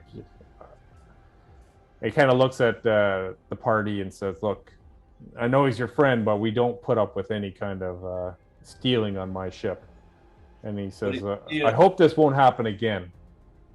He says, "Can I trust the rest of you?" Absolutely. I'm not part of that group, so I'm distant from that. Yeah. So he says, "Well, let's try to enjoy the rest of our dinner." And I'm gonna bring Lucan the rest of his dinner. Yeah, you hand it through the bars. Slide it under the door or whatever. I'll bring a glass of wine. I'll cast Misty Step and jump to the other side of the bars. Oh, no, don't do it. Thanks, guys. Oh. Yolana, who's driving the ship, she sees you do this. She sees me do this? Well, she's driving. Well, roll a deception or a stealth at disadvantage, because she's standing right here, driving driving the boat. See over the edge. I got 21 for my stealth. Okay, so you appear in front of Teodar and Jack, and they kind of hide you. She thinks they're just handing the food through the bars. Okay, and I kind of chum it up there with Teodar and Jax, for a minute, and I'm eating some food. I'm having some wine, and then I'll misty step back inside the bars again. Okay. You want me to roll a stealth for that too? No, if you're back there, it's fine. But you're gonna have to do that every time you do that. That's fine. At least we know you're safe if we get attacked. That was my only concern. I don't know why you stole shit there. Probably not the best idea. You know, there's probably a better way I could have got that information. Yeah. Those guys seem like douches. And Yeah. Yolanda looks at you, Theodore, and goes, you should keep better friends. There's no stealing on this ship. Yeah, if I stole it, I wouldn't have been caught. But it's good advice. Thank you. And she just looks so confused at you, like, no comeback, no nothing.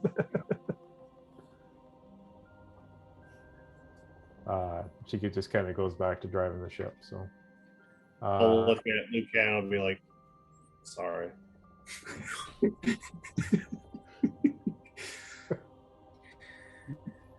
Yeah.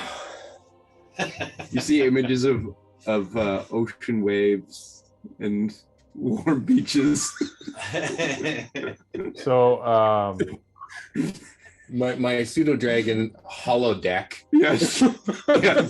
It's That's calming his you. new name, Holodeck. I mean, Holodeck. the captain after dinner is going to bed because he's gonna take over flying the ship from Yolanda for the night shift, and the two elven ambassadors retired to their room. Spoon is cleaning up the dinner and doing the pots and pans in the kitchen. Slipknot is just smoking a pipe out on deck there. And Yolanda's still driving the ship. It's evening now, and the stars are starting to come out. Erdan's gonna go help Spoon clean the dishes. Ah. Thank you for the help. I can spit on you if you want. Don't talk. Don't Just talk. Don't talk. Don't talk. Don't talk. Don't talk. I'm gonna go hang out in the observation deck. Up at the front.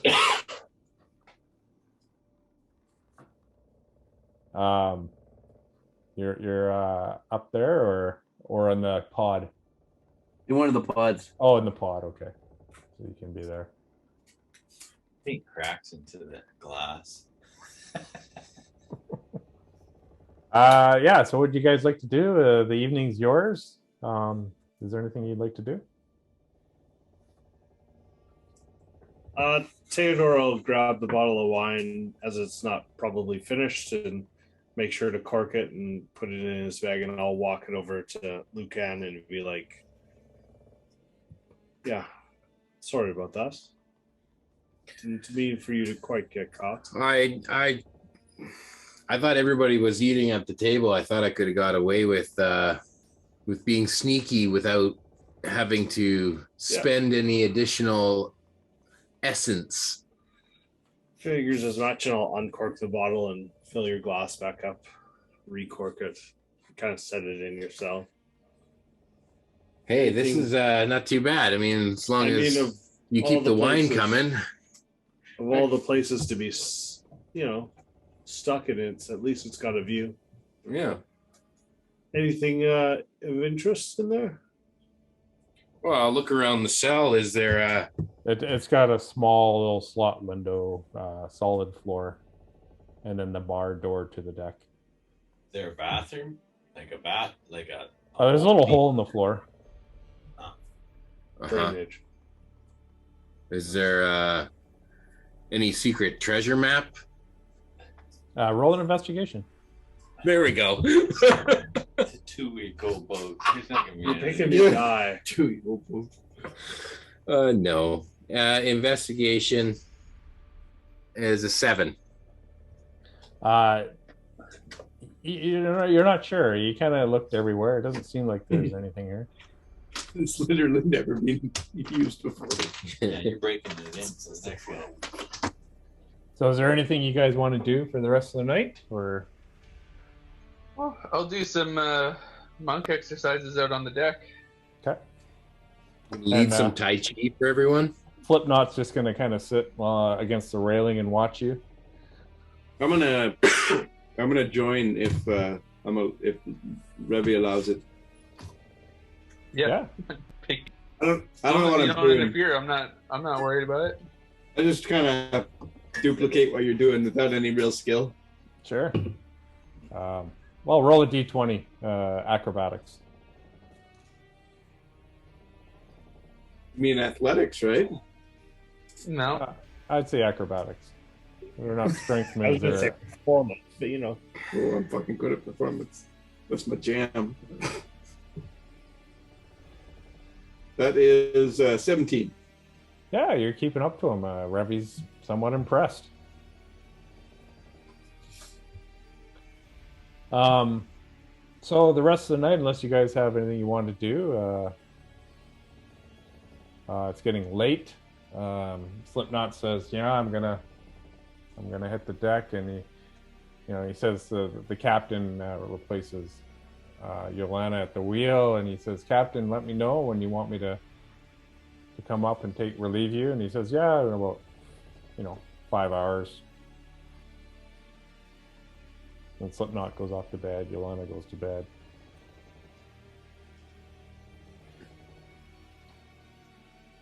I go to bed. It's pretty quiet on the ship. Okay. Yeah, I'm gonna go to my cabin as well. Okay. Where's Lucan? So there's 2 cabins for you guys. You got his own bedroom. Oh, Yeah, I got private quarters. private quarters. Okay. So there's 2 cabins for you guys. Who's bunking together?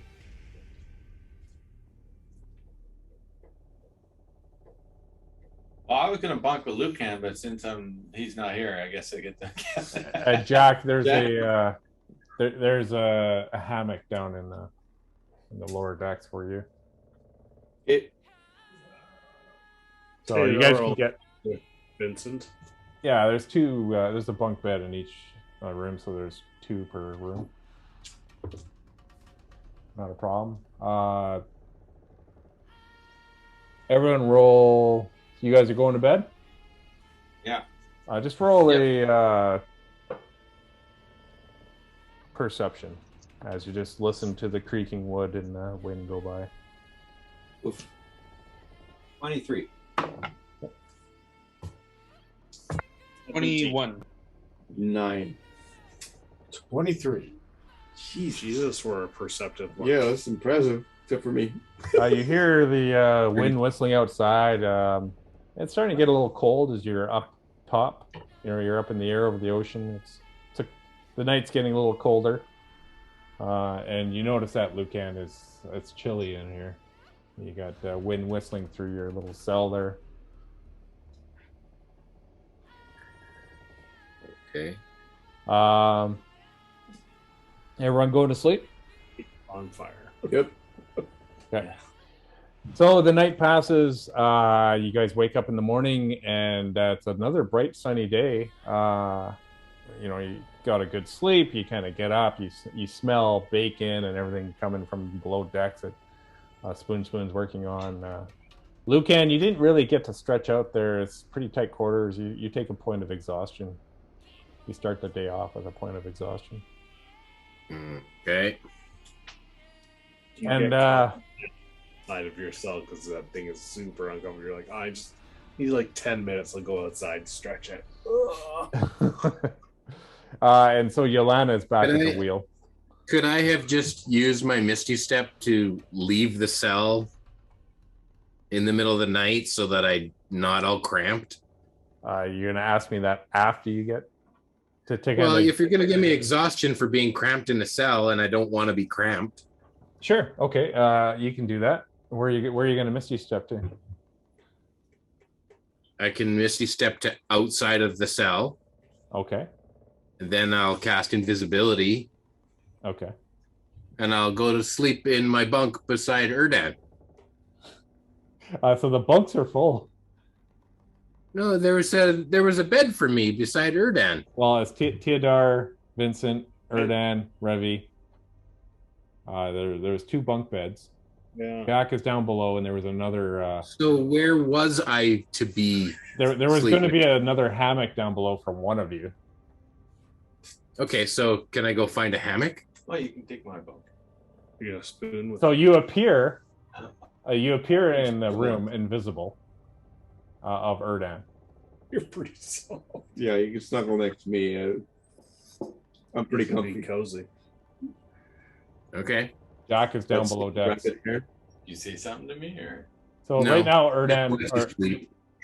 Lucan, you're in Erdan's room. Harry Dick pics. Yes. All night. You also get a question. Well, the thing is, I just need to trance for 4 hours. You don't even have to sleep. No. You can just like. Yeah, you sit down. actually see Revi just sitting on the bed, taking up half the bed. Yeah, because I'll be in like a meditative. Yeah, Yeah, I don't really need a bed to sleep in. I just need a place where I can trance that isn't as cramped as the cell. Yeah, so you could go beside Revi. Are you invisible still? For the first. For an hour, for the first hour. Yeah, so okay. The bed kind of sinks a little bit as beside you, Revi. That's weird. So the 4 hours go by. You get a full. If I need 4 hours of sleep or trance, yeah, I've got more than enough spell slots to continue casting invisibility. Okay. So you wake up 4 hours later, or come out of your trance, and you're fully rested. You don't have a point of exhaustion because you're not stuck in that. Maybe like, oh, it's gonna be a long another 4 hours back in the hole. Luckily, Slipknot didn't look into your thing when he did his rounds. Look into your cell. Okay. Yeah, the morning comes. What are you doing, Lucan? I've got enough. Well, I guess it's the next day, so I've got the next day's Misty Step to go back into the cell. Yeah, and you cast invisibility again. Oh, to get to the cell? Yeah, you have to see where you're going, right? Yeah. You're down below decks. Sure. Okay. Roll a stealth with advantage.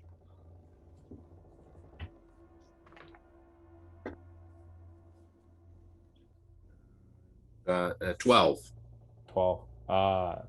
You walk by the 2 ambassadors, and one floorboard just goes creak as you step in front of the door. The door opens, and Vitaris is standing there looking right at you. Okay. What do you do? He's looking right at my invisible form. Yeah, he's looking right at you. Okay. I continue to walk back to the cell. I'm not gonna. He just, as you walk past him, he's still looking straight ahead, and then he looks left and right. He's like, "That's weird. I thought I heard something out here." And he goes back into his room. So you get outside. You can see your cell now. You can Misty Step back in. Okay, so that's 1 invisibility and 1 Misty Step. Yeah. Okay. And the morning comes, and the seagulls are kind of chasing your boat because it's the only place they can land and rest. Another bright sunny day. Beautiful out. The sun's sparkling on the water, and we'll start off the day with a 5-minute break here. Everyone can do a little pee break and grab another drink. Ooh, sounds good. All right. I'll see you guys in 5. I go make a pee. Okay. So we're good? Do it. All right. So in the morning, you wake up, they see Lucan is in the jail, so they're happy with that. And Spoon comes up, and they set up a table on the main deck there for breakfast out in the bright sunshine. There's eggs and bacon and toast and croissants and all the good stuff. Oh shit. Yeah. It's they're feeding you really well. And Spoon comes out. He's really proud. He's like, I spits in all the food.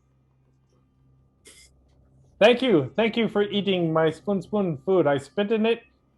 Get out of my kitchen. And you all enjoy a really good breakfast. There's some stale bread that they send off to Lucan in a cup of water. Bring him a plate. Yeah, if you weren't going to do it, I will. Yeah, they don't stop you. They're just, they obviously know he's a friend of yours. So the ship starts lowering. They push the lever and it starts lowering towards the water. And the captain's like, Spoon wants to get some fish for dinner tonight. So he... Can I fish? Huh? Can I fish? Slipknot, he's got a whole bunch of rods he's preparing. He's like, if you guys want to join in and fish here, yeah, absolutely. Oh, 100%. Got a fishing minigame. So, I'm chill if you just run another hour of fishing simulator. So they lower the sail so the ship starts slowing down, movement-wise, but it starts hovering and getting lower and lower, and it just kind of gently floats down into the water. And so he hands you, whoever wants to fish, hands you some bait and a fishing rod, and you guys are more than welcome to roll for fish if you want. Roll for fish? Is that a strength check? Fish. Is that and Slipknot, it's an animal handling check. And fuck that. I'm out. Well, wouldn't it just be a straight nature check? It's an animal handling check. So Slipknot says, we typically put in a pool of 5 gold, and the one with the largest is you. The one with the largest fish catches the largest fish, gets the pot. So, are you guys in? Yeah, I just rolled a dirty 20. Sure. So I haven't asked anyone to roll yet. No, I'm not in because I didn't roll in that 20. So you make it over to the edge of the boat very carefully with your nat 20 or your dirty 20. I haven't even explained how you do yet. So Yolanda, the captain, pretty much the whole crew. So there's about 50 gold in the pot there, and so everyone can make an animal handling check to whip it out there and see how they do. That's wisdom, right? Handle your animal. Oh, that's pretty good. That's pretty good. Do I have to re-roll, Gord? Yep. Oh, no. 20. 11. 12. 13. The captain rolled a nat 20 for a 21. Oh, wow. -1. That sounds like bullshit. No, it was a nat 20. I rolled for each person, and the captain got He doesn't a nat get to 20. play. He plays. He's a great fisherman. So he takes the 50 gold from you guys. You can knock off 5 gold off your. Nobody said I had to put it into the pool. But you, whoever got over 15 still pulls in the fish, and but the captain definitely got in the biggest fish. Everyone who was fishing was in on the pool. No, he said that all the employees put money in. Well, everyone who's fishing. The employees. Not anymore. Yeah, You're an employee. Just said it's nice not being part of your I was group. only an employee. Well, I was, You are an employee. on the side of the road there for that, but That didn't work out too well, Eric. I dropped So 5 gold. Spoon gathers all the fish. He's really happy. He goes down into the A kitchen, third of my gold. starts prepping it, and you do see a sail That's off not the in the distance of the horizon from the direction you came. You see 3 ships on the horizon, and they look like they're just Behind us. moving quick.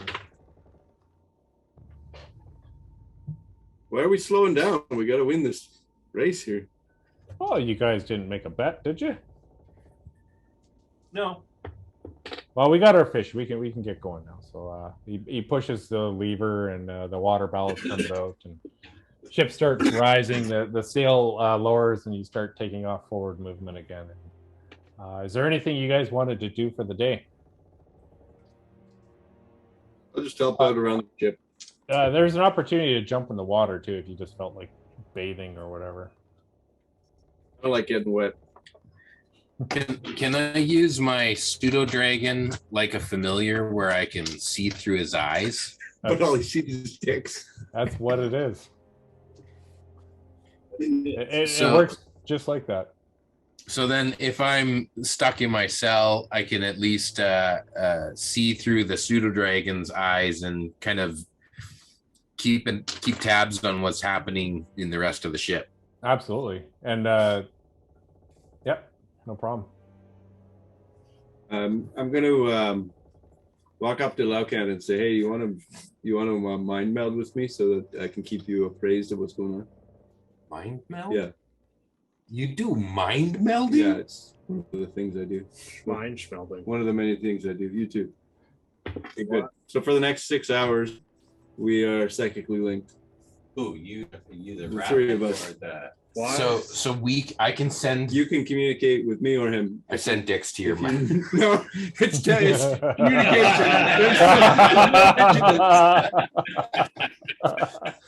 Nothing but You dicks. looked that up first, right? Yeah, I'm gonna look it up now because I didn't think of that. Really?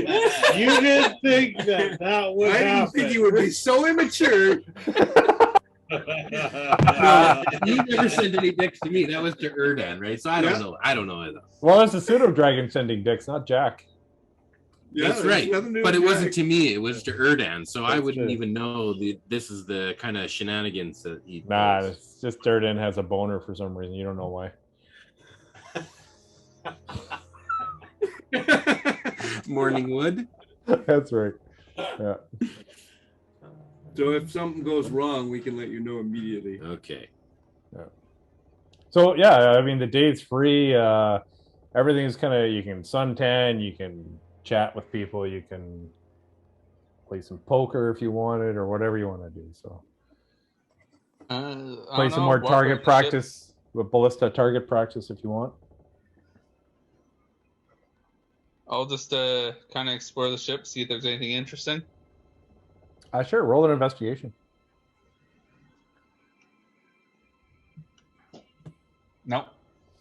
Easy beyond, isn't it? Yeah, I mean you kind of look at where you've seen before. Yep. I do some stretching and I go up to the crow's nest a little bit and just kind of wander around. Okay. Yeah, you guys are starting to get a little bit angsty being on this ship now, second day. And the captain does say, you know, we've got some good winds here. We might even be able to make the outskirts of the island tonight. Well, actually, it's a number of See people with proficiency bonus, so I'll do you two. So 4 of us can communicate together for 6 hours. Does anybody want to spar? Oh, Spitz says I got 10 gold on the monk. Anyone that can beat him. You mean Slipknot? Spitz. Why do I call him Spitz? That was your guy, wasn't it, Jason? Yeah. Yeah, sorry. I'm appropriating. Slipknot says I got 10 gold. Yep. Yeah, that was Varn. We just got to bring all these worlds together, all the campaigns, and then we have everybody in one campaign, every character. So Slipknot puts 10 gold on. Yeah, He don't says do it. he announces Crap. to everyone, 10 gold if you can take out the monk. What monk? Revi. Oh, Are you going to take him on? I have no reason to fight him. Whip his ass. Did you hear what he said about your mother? You telling me this in my mind? Yeah. She fucks like a rabbit.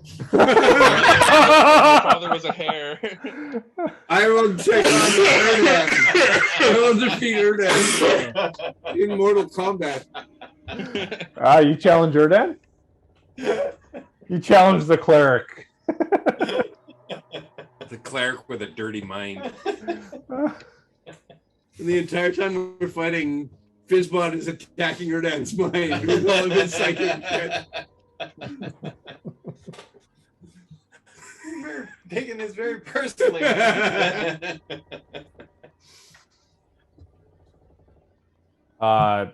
And you do see off in the distance, looks like a cloud formation on the horizon as the day goes on. Are you guys doing a scrap here, or what's happening? No. Okay. Well, I don't think so. So is there anything you'd like to do for the day? Just try out all your character's abilities. First hand? I did already. That was it. Mind link. Yeah. Throw daggers. Who do you want me to throw a dagger at? The monk. All right, the two ambassadors up at the prow of the ship again. They're kind of enjoying the view and pointing at the clouds, talking. Do the two of them like ever separate, or are they always together?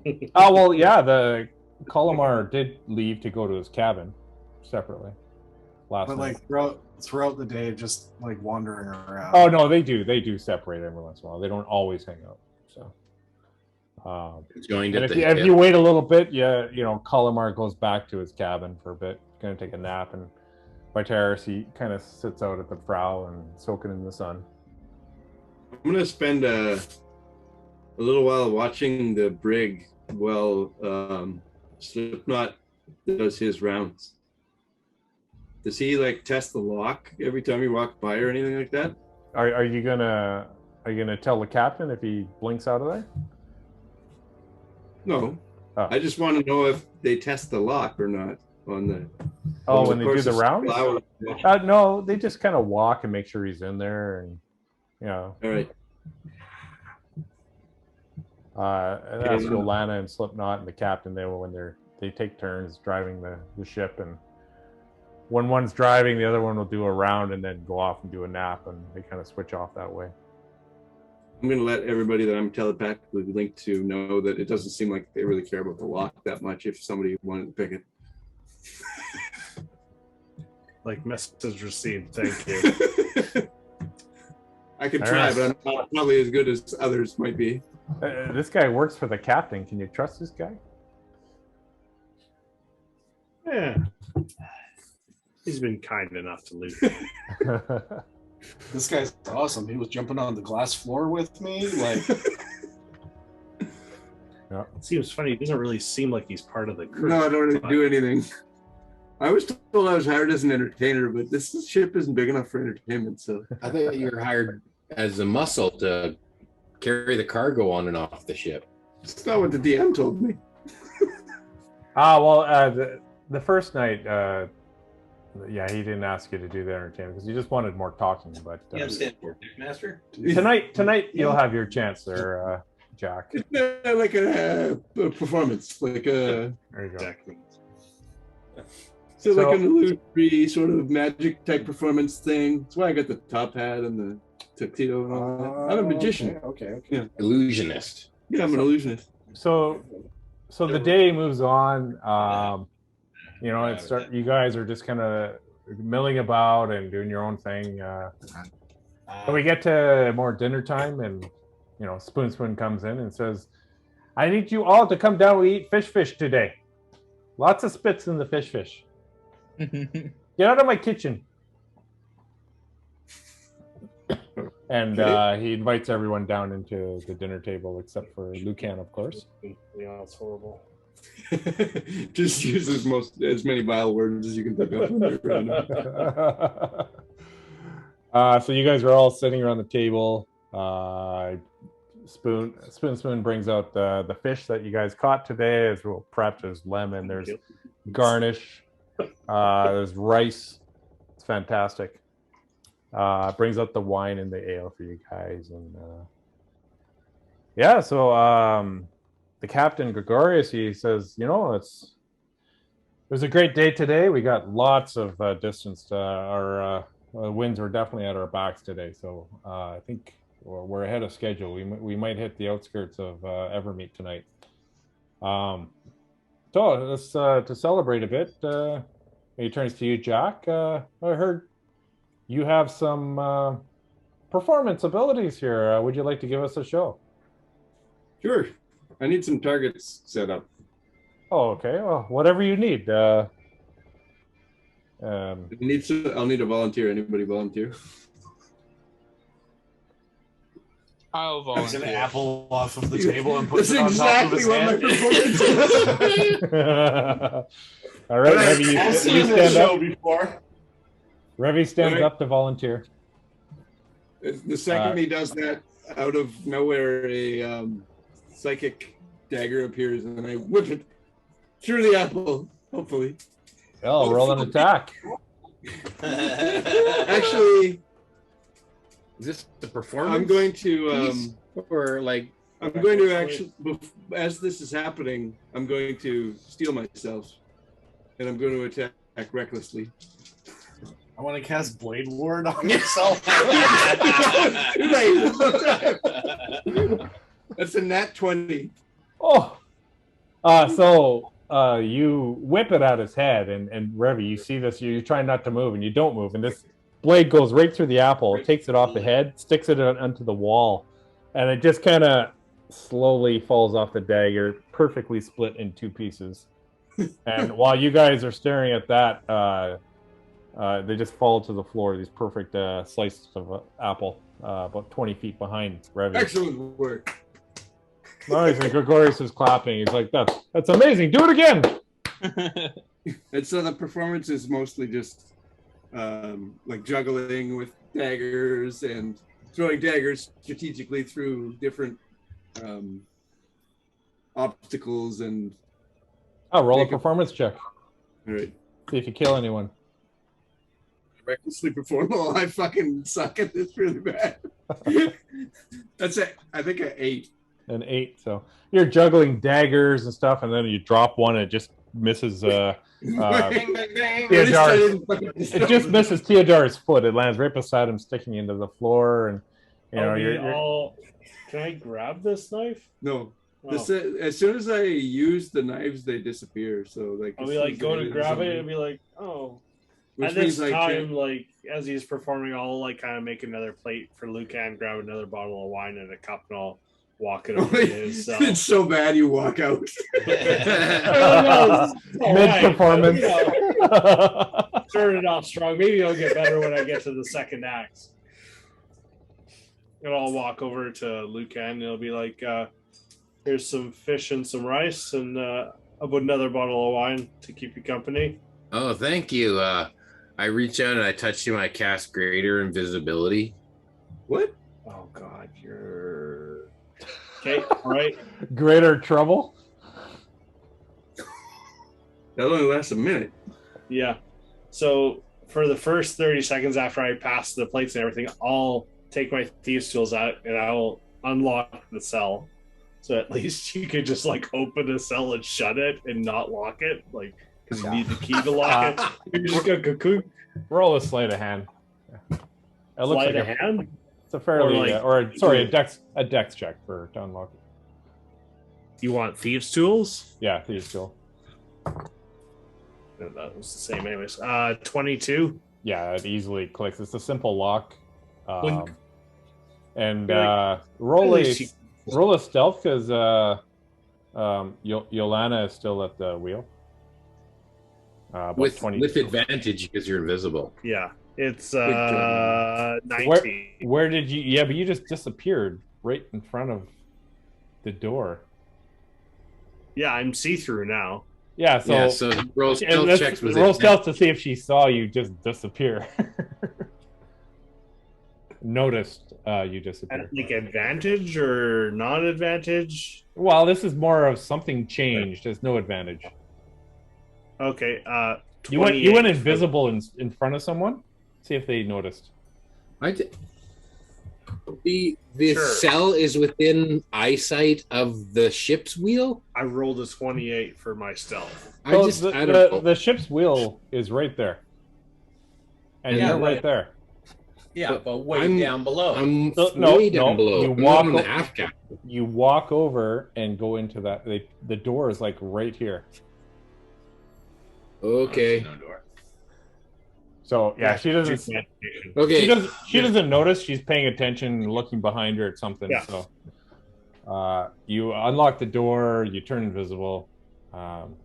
She doesn't notice at all.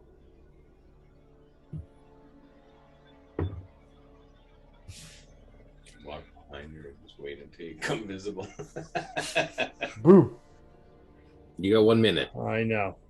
I'll The whole ship goes. yeah, exactly. I don't want that to happen. I'll walk back to the dinner party very quietly, and while I'm behind, what's his name? Yeah, that starts with V, not Vitaris. Yeah. I'll be like, you should have been a little more kind.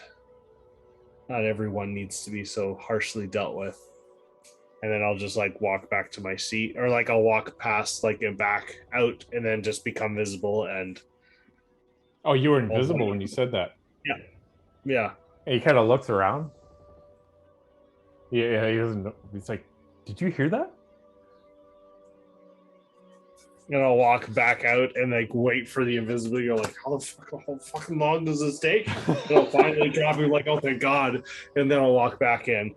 And And as you walk back in, Vitaris actually stands up and he kind of walks past you. Look down the elven liches. They're like, Vitaris walks past you as you walk in and he heads up to the top deck.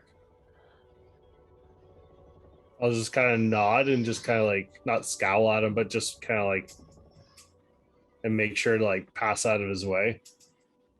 Okay. And Lucan, you see Vitaris walk up towards you. He nods at Yolana and he kind of walks to your cell door and he's just kind of looking at you. The green gem is glowing in the night like it always does. And he says to you, what were you trying to do, taking my notebook?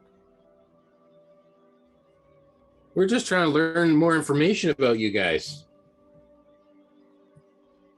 Yeah, but you could always ask. Yeah, it wasn't the right thing to do. Well, you guys keep beating me up about this. Come on, like, I've been in this cell for a whole day now. Well, to be honest, I didn't put you in there. That was the captain. Yeah, well, maybe you could speak to the captain on behalf. I mean, it's pretty strict, pretty harsh judgment, being that the item that I stole, I returned, and it was just a misunderstanding because I just wanted to know about you without actually talking. And he kind of just ponders a bit and says, you know what? We've all made mistakes, and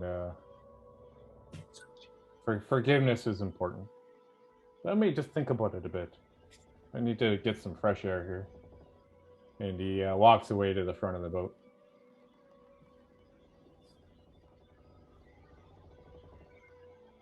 What's everybody? Anyone else doing anything?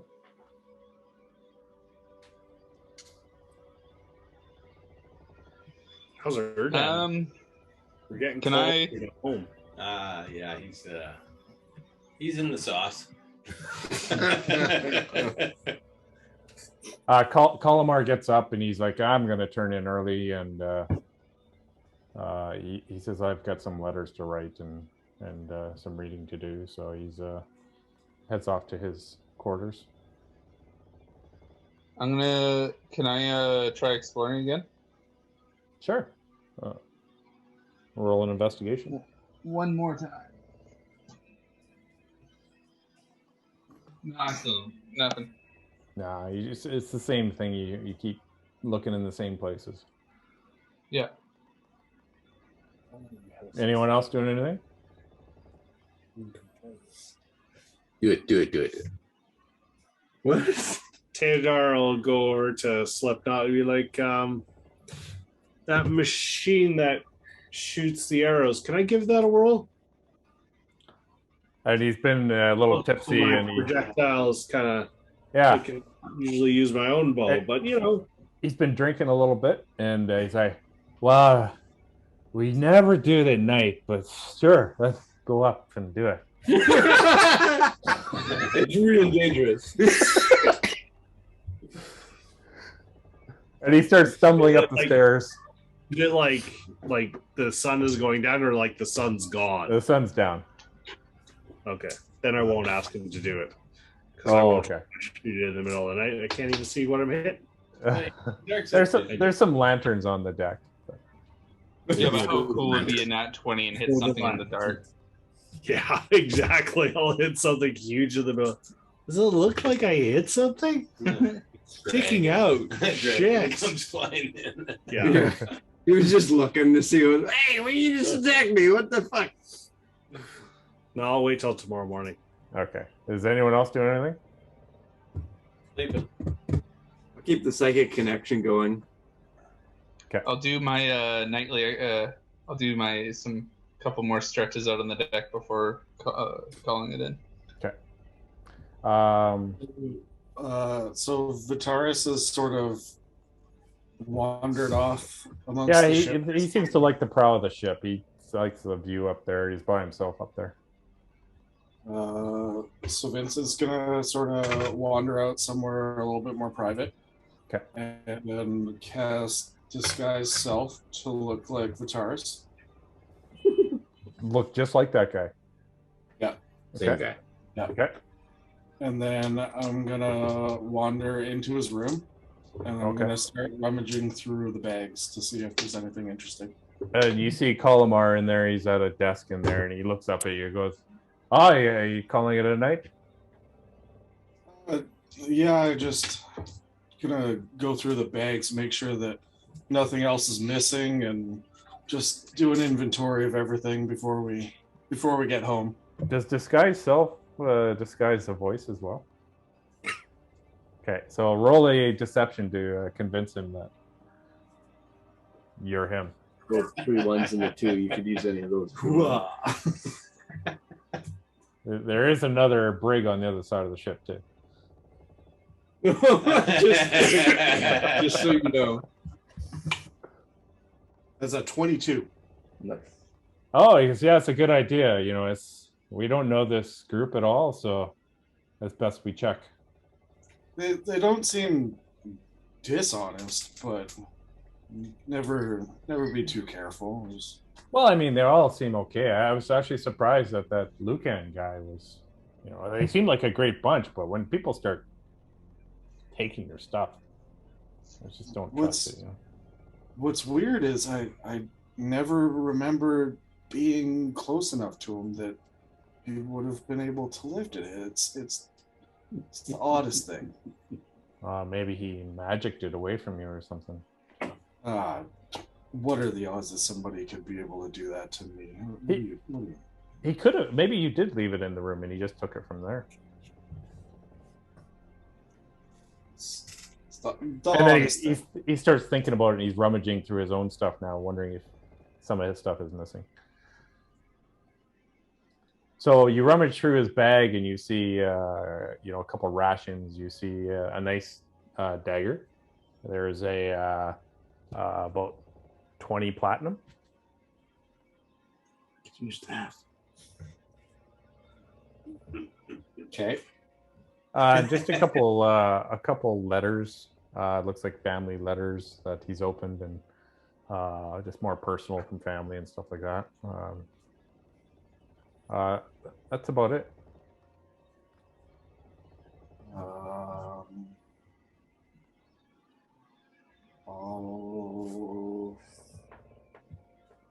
We'll sort of look through and do the no, it seems everything's here. What about your stuff? Are you missing anything? And he's rummaging through it. Looks like everything's here. And as he sort of turns to rummage and everything, I'll pocket the dagger and 10 out of the 20 platinum. Okay. Roll a stealth with advantage. Or sleight of hand with advantage. 16. Yeah, you pocket it just as he turns around, and he kind of looks at you, and he's like, and he turns back to look at his stuff. You're just taking stuff from your own bag. Yeah. Yep. It's no big deal. I'll sort of put the bag off to the side again, and I think I'll go get a little bit of air before I bed down for the night. Sure. Yeah. No, I'm just gonna do some reading here. I'll see you later. What, the genuine article doesn't show up while you're there? Yeah, exactly. Of course. Well, he didn't roll a 2 for stealth either. While I'm exiting, I'm gonna just fiddle with my finger a little bit and pull a fingernail off, and put it on the floor in the room before I leave. Forgot about it. Oh, okay. You're leaving a fingernail in the room. Fingernail. Sorry? You're leaving a fingernail in their room? Yeah. Okay. Just somewhere very nondescript. Okay. Yeah, it just kind of falls into the corner. And And then I will leave, get out of sort of vision of it, and I will drop the disguised self and wander off. okay, where are you heading? I'll go up to Lucan first, and I'll Can't give hold of the shit.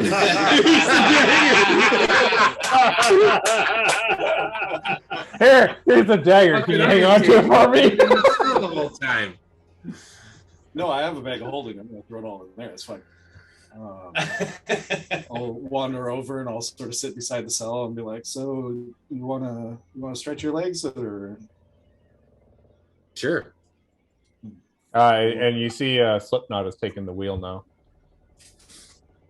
Do a little switch. Do a little dance.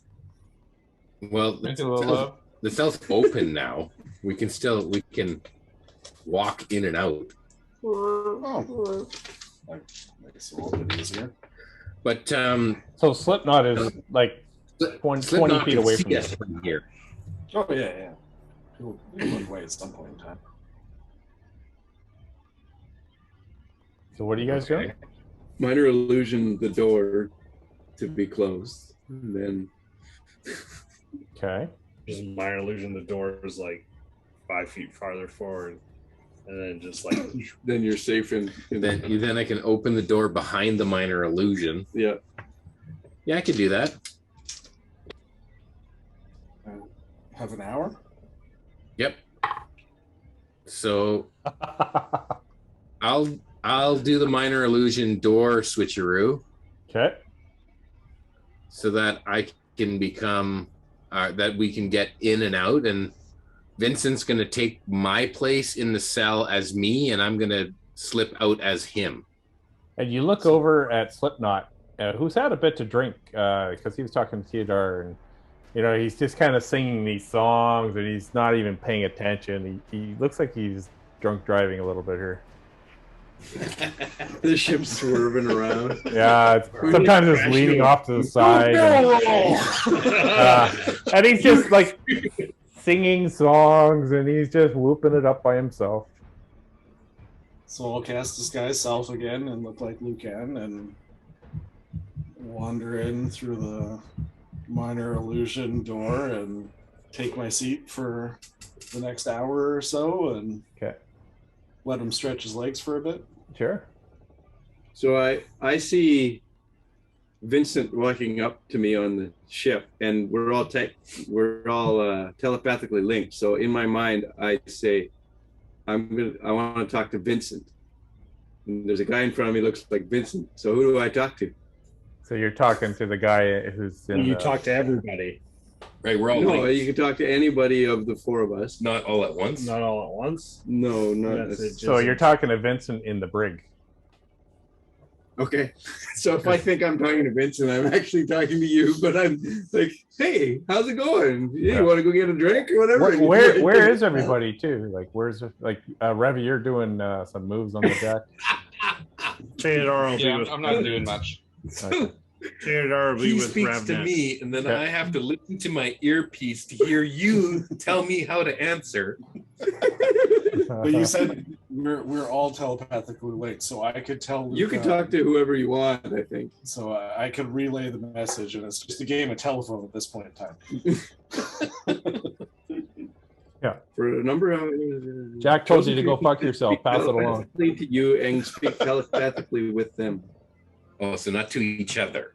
just to you. For a number of hours equal to the number of dice rolled, the chosen creature can speak telepathically with you, and you can speak with. Okay, I guess we can't all So speak. you to can each other. speak to me. To you or you, but you can't speak to each other. Right, but when you say, I'm going to speak to Vincent, I don't hear it. No, you don't. He hears it and can respond to you Yes. telepathically, even though I'm And standing in front of you. And I think you're responding, even though he's responding. Yeah.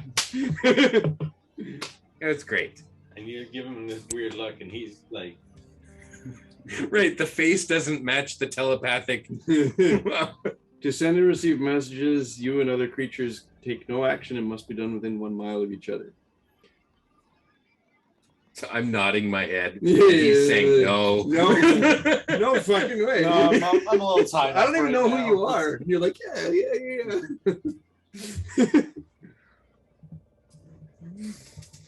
So what is everyone doing? Well, where's the rest of the party hanging out at this point? I mean, dinner's over? Dinner's over. A couple guys went to bed. The captain's sleeping. Yolana's sleeping. Slipknot's driving the boat a little haphazardly. Calamar's gone to, well, he's reading. Vitaris is up at the prow, just looking at the night sky. And what are you guys doing? Tadar will join Revenant in some of his exercises. Okay. Me too. Okay. Gotta stay limber, man. Rule number 17, limber up. Zombieland. All right. I'll go to Slipknot and make sure he keeps this thing on track as Vincent. Okay. Sounds good. Whoever's down on the main deck, I'd like to know your passive perception. 12. 14. yeah, I think I'd be hanging out with the guys on the main deck. So, Yeah. What's your passive? I think it's 17. And actually, you're at the aft castle, right? I'm the aft castle with What's your passive? 19. 19. Okay. Even though it's far away, you're kind of you're kind of with Slipknot and kind of, he's chatting it up and just kind of slurring his words, and you kind of look over the deck. You see everyone doing their exercises with Revy trying to follow him, and you look ahead of that even, and you see Viteris just sitting at the prow of the boat, and you think you see movement at the front of the boat, and you kind of look, and there's a black smoke that creeps over the edge of the prow of the ship beside him, and it starts snaking up the side of his leg and behind him. On Slipknot? On Vitaris. Viteris. Oh, No biggie. okay. It was him who had the key, right? You think that's weird? Like maybe he's smoking a pipe or something, but it's like approaching him instead of going away from him. Warn him. I can warn Jax. That's it. I can say, Jax, there's some smoke crawling up Taurus's leg. Check it out. Okay. I will. Bound over there. Yeah, I'll jump over there. Hop to it. I will bonus action jump 45 feet over. You're like, how the fuck does Luke can't see it? He's in the cell. Roll a perception, Jack.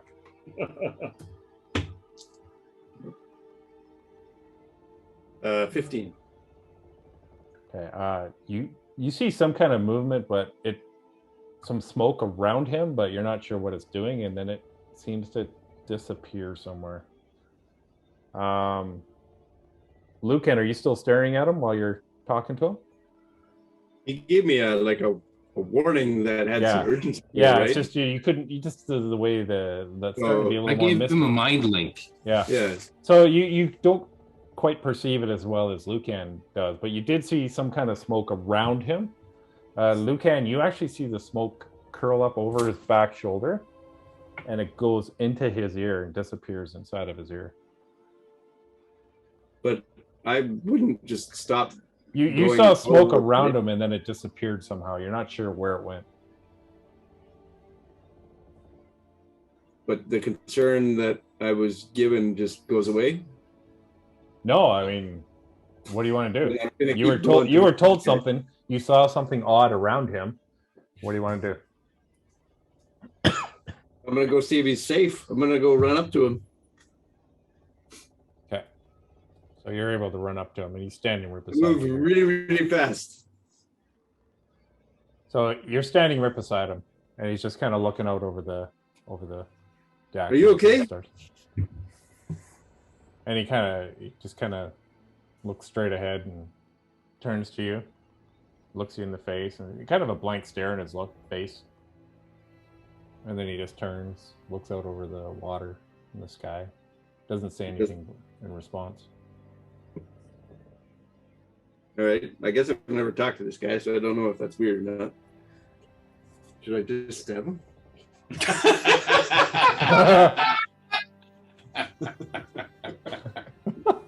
He has to be a dockmaster for that.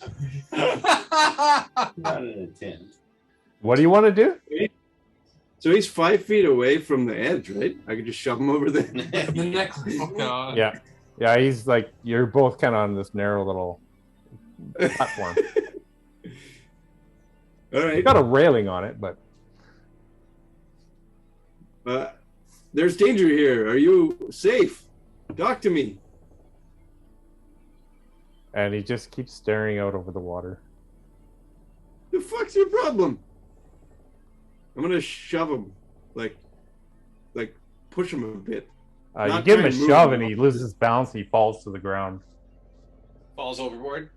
No, he falls to the I'm ground. not trying to like move him, but I want to like. Yeah, I want to like, shake he him. didn't have his balance, so he falls to the ground, and he, without even looking at it, he just kind of stands up again and looks out over the water. Something fucking wrong with this guy. I'm gonna say to all three of the guys I could talk to, there's something fucking wrong with this guy here. Lucan said there's something wrong, and he's not human or something. Okay. He's just silently looking out over the water. I'll run and go get his companion. Does Erdan see this happen? Okay, you run down and grab him. Okay. Well, if Jack is yelling out, yeah, you'd hear Jack. Yeah. Yeah. I'm gonna move on up there. This guy's fucked up in the head. Oh, you got control. Sorry. You threw me off the boat. Yeah, your fault. Your death. I'll let you move it. There you go. So you're kind of standing beside here. him. The guy's not even human. What do you mean he's not even? He's not responding. He's Well, I'm catatonic. pretty sure he's an elf. No, So I bitch slap you off the deck. Bonus action. Bonus action, bitch slap. all right, can I bring his companion up? Yeah. So you wake up. You go into Colomar's, or you knock on his door, and he answers, and he's like, "Yeah, how can I help you?" Something's wrong with Vitoris. Can you Oh my God! can you come check him out? Yeah, let's go. And you guys go running out there, and what are you guys doing? The rest of you? Well, I'll just relay to the friend what I've seen. That he's not responding. He takes a step onto the railing. Who does? Vitaris. I don't let him. What does Calper do? You need to roll the strength check. An athletics check? Athletics. That's my fucking jam. I rage first. That's your second. I haven't raged yet. Oh yeah. I reckless once. That's a 20. What was it? I don't actually rage. Sorry, what did you roll? 20. Because he rolled a nat 20, but those don't count on checks, right? No, but he's still probably got a plus. He's got a +1 strength, so he rolled a 21. So you grab him and he slips out of your hand. I'm gonna try to help. Yeah, isn't Calamar right there? The Calamar is running towards him with Revy. Oh, he's not there yet. Erdan's gonna try and grab him as well. Okay, you can do it at Erdan's disadvantage because Jackson kind of in your way. Why don't you just help me? Yeah, just Well, yeah, that's what I'm assist trying to assist help. him, Okay, give well, him then assist me advantage. because I'm really fucking good. Well, so Erdan's gonna have to roll because you've already rolled, Jack. So it's Erdan. Ah, And that disadvantage, eh? I got expertise and I got max a 15. strength. A 15. Yeah. You reach for him and you grab his cloak, but he leaps off the edge. And Well, his he has cloak- to make a new roll too, right? Yeah, he has to make a new Opposed a new roll. check. check. Well, he Yeah, already he could rolled use- his 20, Yeah, Yeah, that was that it. was Yeah. and No, you were helping Jack by rolling against his 20. Now, Well, no, I'm doesn't in- the help action give Jack advantage? Like, you gotta pick one. Jack It's either a new roll or Okay, it's giving Jack advantage. okay. I'll give Jack advantage then. Sure. Okay, All right. I reroll. Oh fuck, that's a nat one. Oh, shit. I shot Go, it. just go. Grab the He necklace leaps for off. the- He Can I make a leaps, dive for the necklace? he leaps off the edge, and Calamar screams, "No!" And he's falls. You see him falling. Gord, how high are we? We're about 200 feet off the ocean. Oh no, that's too high, Gord. Why are we so high? It's How- dude. How much distance is the boat? How long is the boat? Well, there's our 5-foot squares there, so 5, 10, 15. How long are these ropes that are hanging off the ship? This is actually about 140-foot long boat. What? So 70, 5, 10, 15, 20. Yeah, about 70 feet halfway, so 140. There's nothing I can do. These ropes hang down about 30 feet below the. Oh, so he's already passed them. He's already Yeah. past them, He falls 5. What's the point of having ropes then? If he and he's falls just 5? he's not like doing a parachute. He's just like still that catatonic state, just tumbling slowly through the air. Gord, I leap off, arrow, like just full like swan dive after him. Jesus. Shit. Okay. With. So you're You doing turned into a goldfish. roll a I don't know, what does it take for skydiving? Stupid. Roll a stupid check. Yeah, you roll your d20 and you subtract your intelligence modifier. He's got about 50 feet on you Health and there. survival. Revy's got 50 feet on you I'm by going the for time it. you leap off. I'm going for it. Okay. It'll be fine. Okay. No, he wants to make a new character. Fine. Shit. Smug. Yeah. You leap off and you go You don't diving punch after him. Yeah. Give me, Like I guess, an 5d6. acrobatics to try and get the least air resistance. Yeah, Okay. and then he's 200 feet below us.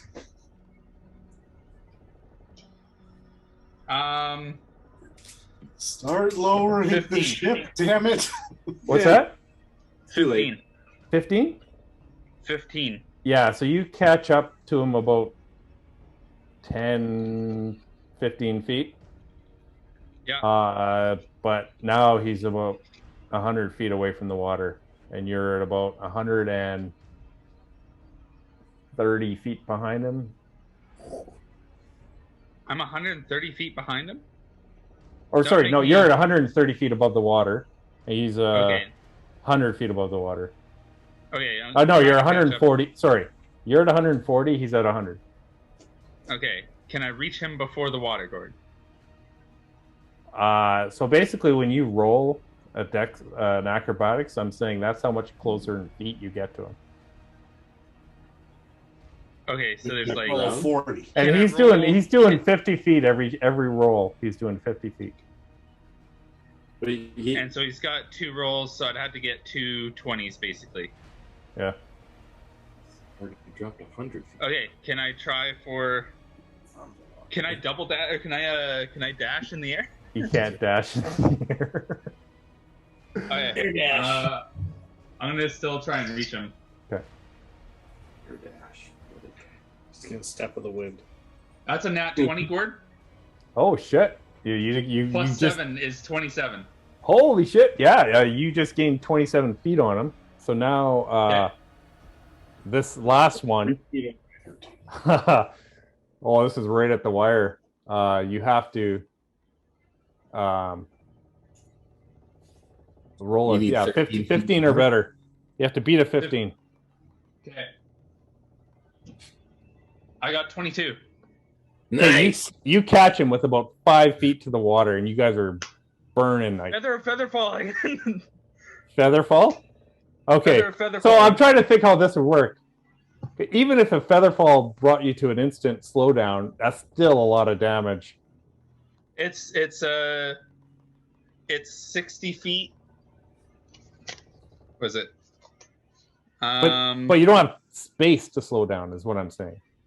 You catch him and feather fall, and he hits the water so hard he turns into jello, and you. No. It slows its descent to 60 feet per round. So we just hit the water at basically 60 feet.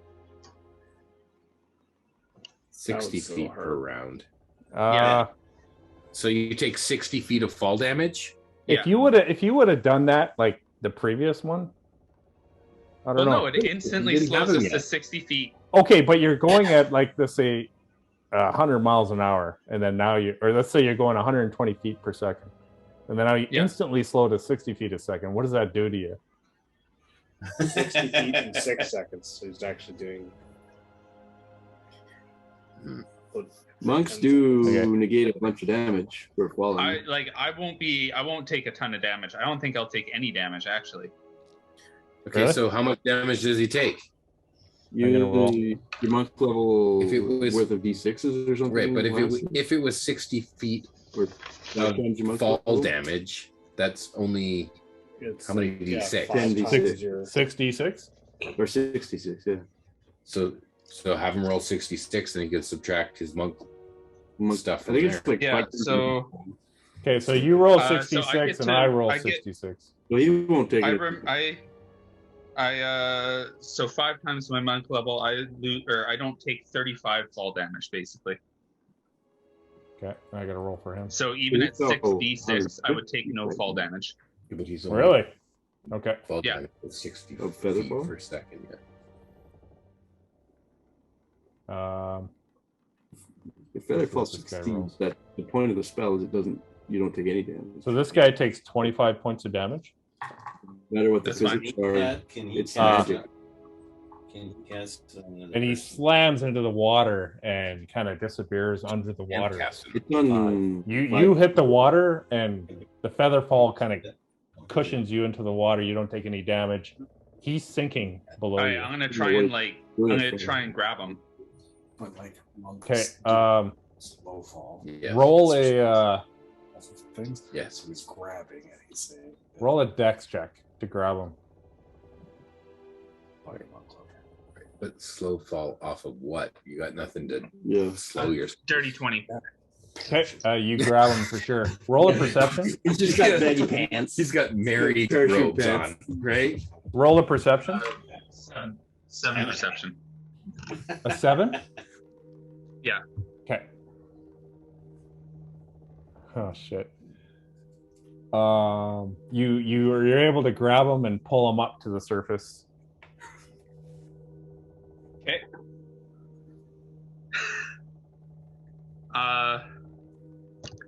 I'm gonna use my what's it called? Thaumaturgy to create what can I do that? Was it? Well, they're dead forever, guys. Carry on. So the captain, everyone's awake, and they pulled the sails and they're lowering the ship like right away. It's gonna Yeah, take a I'm while gonna- to get down there. Yeah, I'm gonna use my thaumaturgy to basically boost my voice by 3 times. Okay. You also have that shell. Yeah, but I gave the Rocky Talkie to the I thought you had a shell that amplifies your voice. no. Just that was just the one time. Oh, That was like way back when. okay. How does he get run over by Jarlaxle's ship? You hear everyone on the deck hears this Revy shouting way down below, really loud for the distance. What do you say? Just like, we're over here. We're over here. Not dead yet. Come get us. You see the ship. You see the ship kind of slowly turning towards where you, because it overshot you a bit, and it's starting to float down close to you. Okay. And they do it. It lands on the water, and they pull both of you up onto the deck. And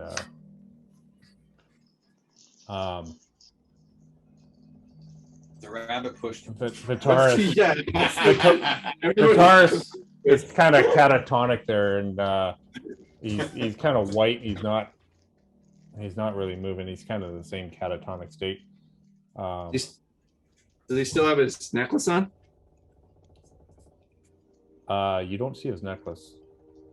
No way. That was that perception roll. No way. While we were talking, and they were. Oh well. I mean, if you saw it when you guys hit the water, it slipped off his head, and if you would have saw it, you could easily grab it, but you didn't see it slip off. Well, I did all I could. I can't. There's literally nothing else. So you pull him up on deck, and he starts sputtering and spitting. After he was catatonic at first, but all of a sudden he starts coughing and spitting, and you see this smoke coming out of his ears and creep over the side of the boat. Have we seen that before, Gord?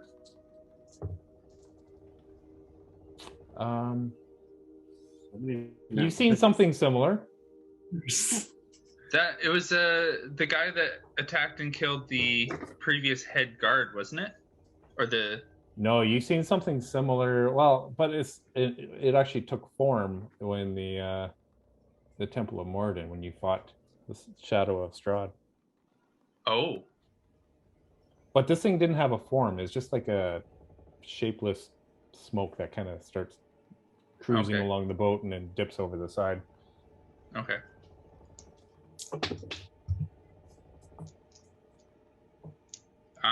Yeah. And he starts sputtering, and Vitaris is kind of and stuff.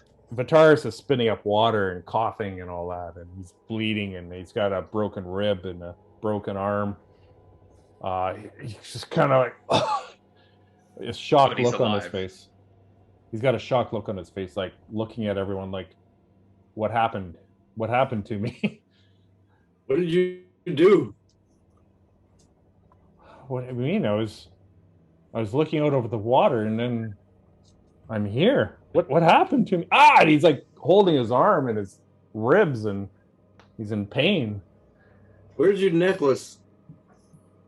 And he grabs for his necklace, and he goes, "Oh my God, what happened to my necklace?"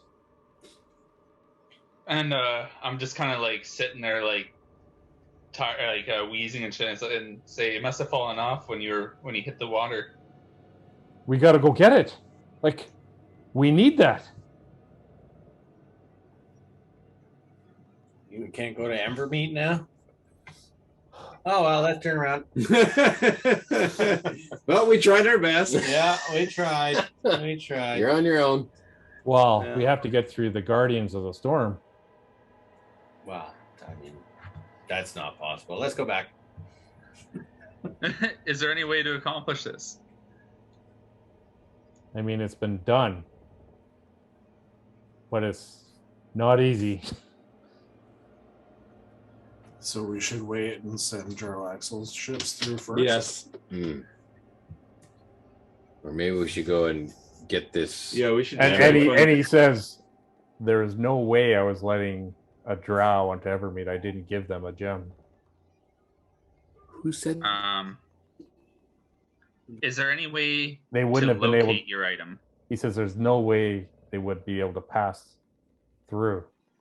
Then how did the other drows get there? We don't know. That's the thing. We don't know. I ask him, This is there any way this to storm is locate your item? impassable. What's that? I ask him if there's any way to locate his item. You know, maybe if we brought some Oh, yeah. mages back and some kind of brief Didn't tell you, water. though, what was going on. So. Because Jarlaxle's ship has a submarine. And he's like, "What's that?" Wow. It's a vehicle that can travel underneath the I water. didn't, no. And he kind of looks at you like under the water, If they Yeah. were in the city of and he's trying to think. The Isle of Evermeet has never had to defend something coming under the water. He probably went under the storm with such a That contraption. could be how the Drow entered This is the very island concerning prior. now. We need to get to Evermeet. Like, we need to warn them. we need to get the crystal back or the amulet back. Yeah. It's a mile straight down here. This is deep ocean. I can cast locate object. Does any of you have like can breathe water or? I can hold my breath for a few minutes. Is that good enough? He says, he's like, I'm at a loss. We need to get to Evermeet though and warn them of this. Somebody probably could cast a water breathing spell, no? I mean, I think the best we can do is 2 bags of holding, use them as airbags to get down for 10 minutes of air. But I'm And not if this- swimming that. There's no air in a bag of holding. No, you if can this- breathe in there for a full 5 minutes, can't you? Send No, down your familiars. You can hold your breath in there. Fizzbot can Does go. anybody Oh. have a bucket of water and a ring of water breathing? Yeah. Fizzbot doesn't need to breathe. We can send the pseudo dragon down. Yeah, he could do it. He doesn't breathe. You can watch through his eyes and get him to go where you need. Yeah. Is there a distance on that? No. You can Um, tell him to do something and he'll go whatever distance it takes to do it. That's right. I can't communicate with him constantly, but he Right. can go At a As certain far range, as of away- communication, right? right 100 feet. I can communicate with him telepathically. Beyond that, he can go beyond that, but I can't communicate with him telepathically any longer. Right. But I can give him a command. Say, search can the go do it ocean and for come back. bottom of the ocean for this thing, Yep. if you want. Yep. Can we Well, can we narrow it down a little bit more with locate object? Yeah. We could get directly over top it and then just send the pseudo dragon straight down. Yeah. But locate object, you have to be within 1,000 feet. Yeah. So if you had done it before it had fallen, then you'd know where it is. Well, if it's, yeah, Is it 1,000 feet from us? I don't know. So Try it. one way to find out. Yeah, try it. It's worth a shot. Yeah. I'll cast locate object. You catch a couple blips and you know it's in a certain direction, and then it disappears. Yeah, it's straight So down. it's still heading. Is it moving down away from me, It's, or is it's it? kind of to, like, with the currents and stuff like that, you feel like it's a little bit to the southeast. Okay. You know it's in that direction, but you don't get a distance, like how far, because you hadn't zeroed in on it yet, and then it seems like it got out of that 1,000-foot range just as you're trying to zero in on it. You kind of know a general direction, but you don't know how far southeast or. All right. Okay. Well, I think this is the best shot we got. I'll send the suit with the. I'll tell Fizzbot. I'll say, Fizzbot, What do you want? What do you want? we need you to retrieve. What is it? An amulet. Can you It's a describe it necklace. for him? It's a necklace with like a green orb, Glowing orb. a glowing green orb. You look like me still. I don't listen to what you have to say. It's very confusing. There's two But I'm Vitarises speaking there. telepathically, Or- so he doesn't necessarily know. Hey, I'm not the hey, one hey. speaking. It's just telepathically telling him. We need you to dive down and bring it back to the surface. Yes, master. Bring it back to me. So who's gonna roll Immediately, that? master. I Who's guess you gonna have, roll it? you have the card, I guess, Lucan, right? Yeah. So you need to roll the Yeah. investigation at disadvantage. He has dark vision and blind sight. Sure. and a whole ocean in front of him. Okay.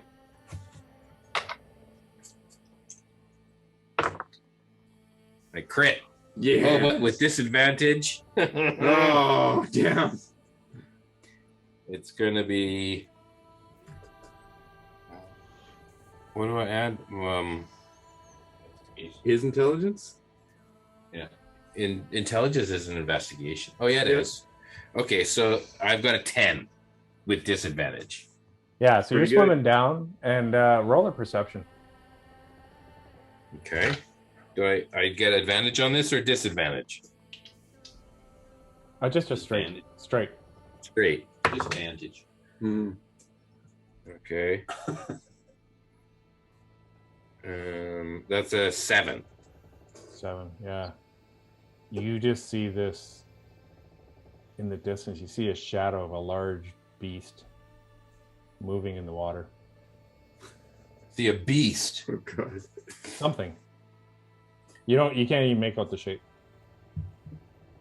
You just Am I see still movement. with- You see movement in the distance somewhere when you turn your Oh, head. fuck this. Am I still within 100 feet of Lucan? I mean, is Isbot within 100 feet of Lucan? You'd probably be about 500 feet down. Unless you gave him some instructions. Like, I'll let you say you give it instructions like He that. can't communicate with me. If this go to line 10. He can communicate with you to 100 feet. Just because he's... That investigation would have taken him to about 500 feet. Okay, so then he's beyond telepathic range. Yeah. He's scared.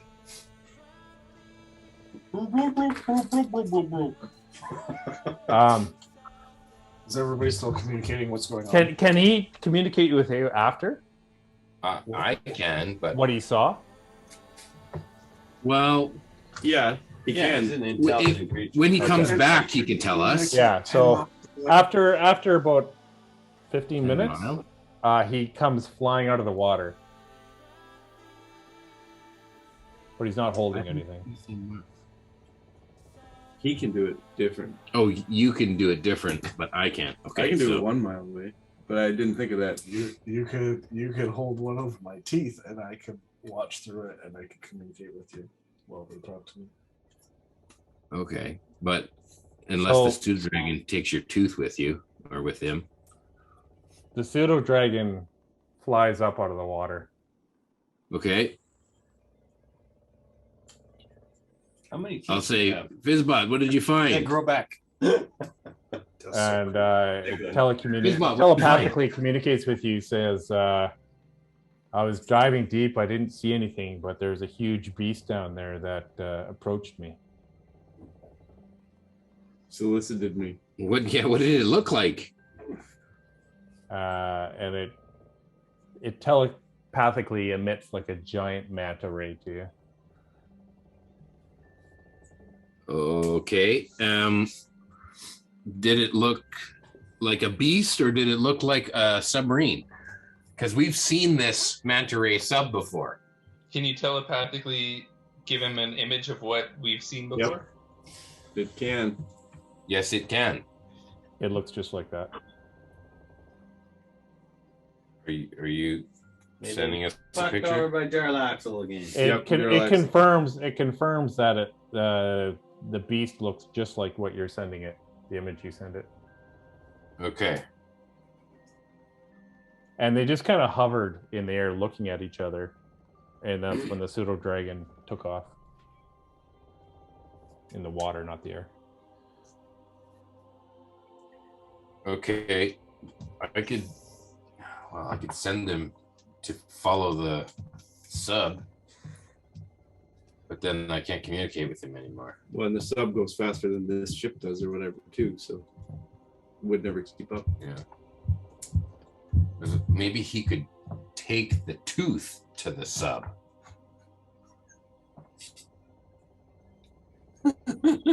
Attach the tooth to the sub. Somehow. With some gum. So I know where the sub is at all times. So as you guys are talking, there's you look to the horizon to the west, and you see storm clouds, and you see lightning flashes, and the distant rumble of thunder. And as you're approaching the land of the never dying lands, and Vartaris, he's just grabs his head and goes, "Oh my God, we got to get through that." Well, the Drow have your pass key now. Do they? Yeah, I think that's Did what the information that we've gathered. Did they actually get it? Guaranteed. And we'll They were right underneath where you dropped it. They might have even been the cause of the smoke. Yeah, I'd put money on that. And he's not a betting man. We'll stop the night there. It's getting a little bit late, so you guys are floating in the ocean in the middle of the night, just off the roiling storm clouds that surround the island of Evermeet.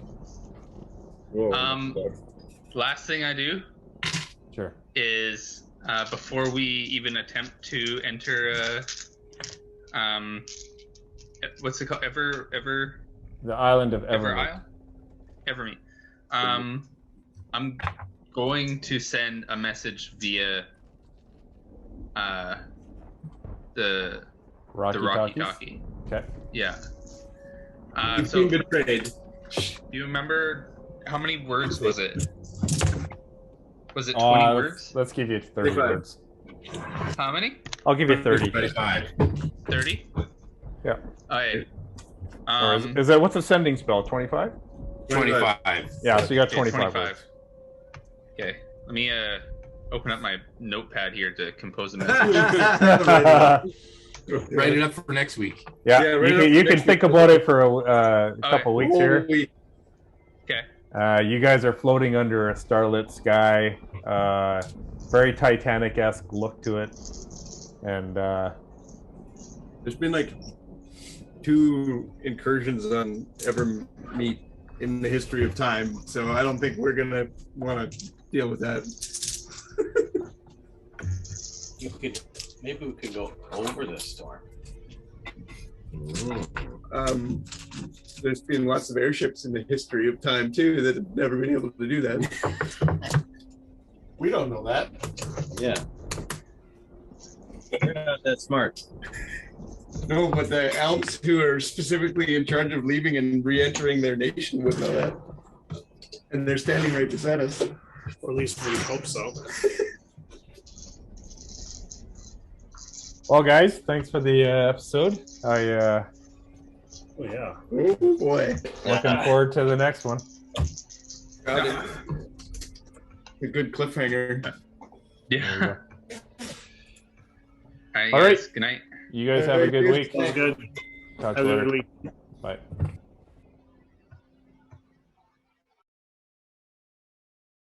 Thank you for streaming this episode of the Mobius Chronicles. Our team at Perilous Pursuits love playing D&D, but your likes, thumbs ups, and subscriptions motivate us to do even more crazy characters, voices, and memorable moments.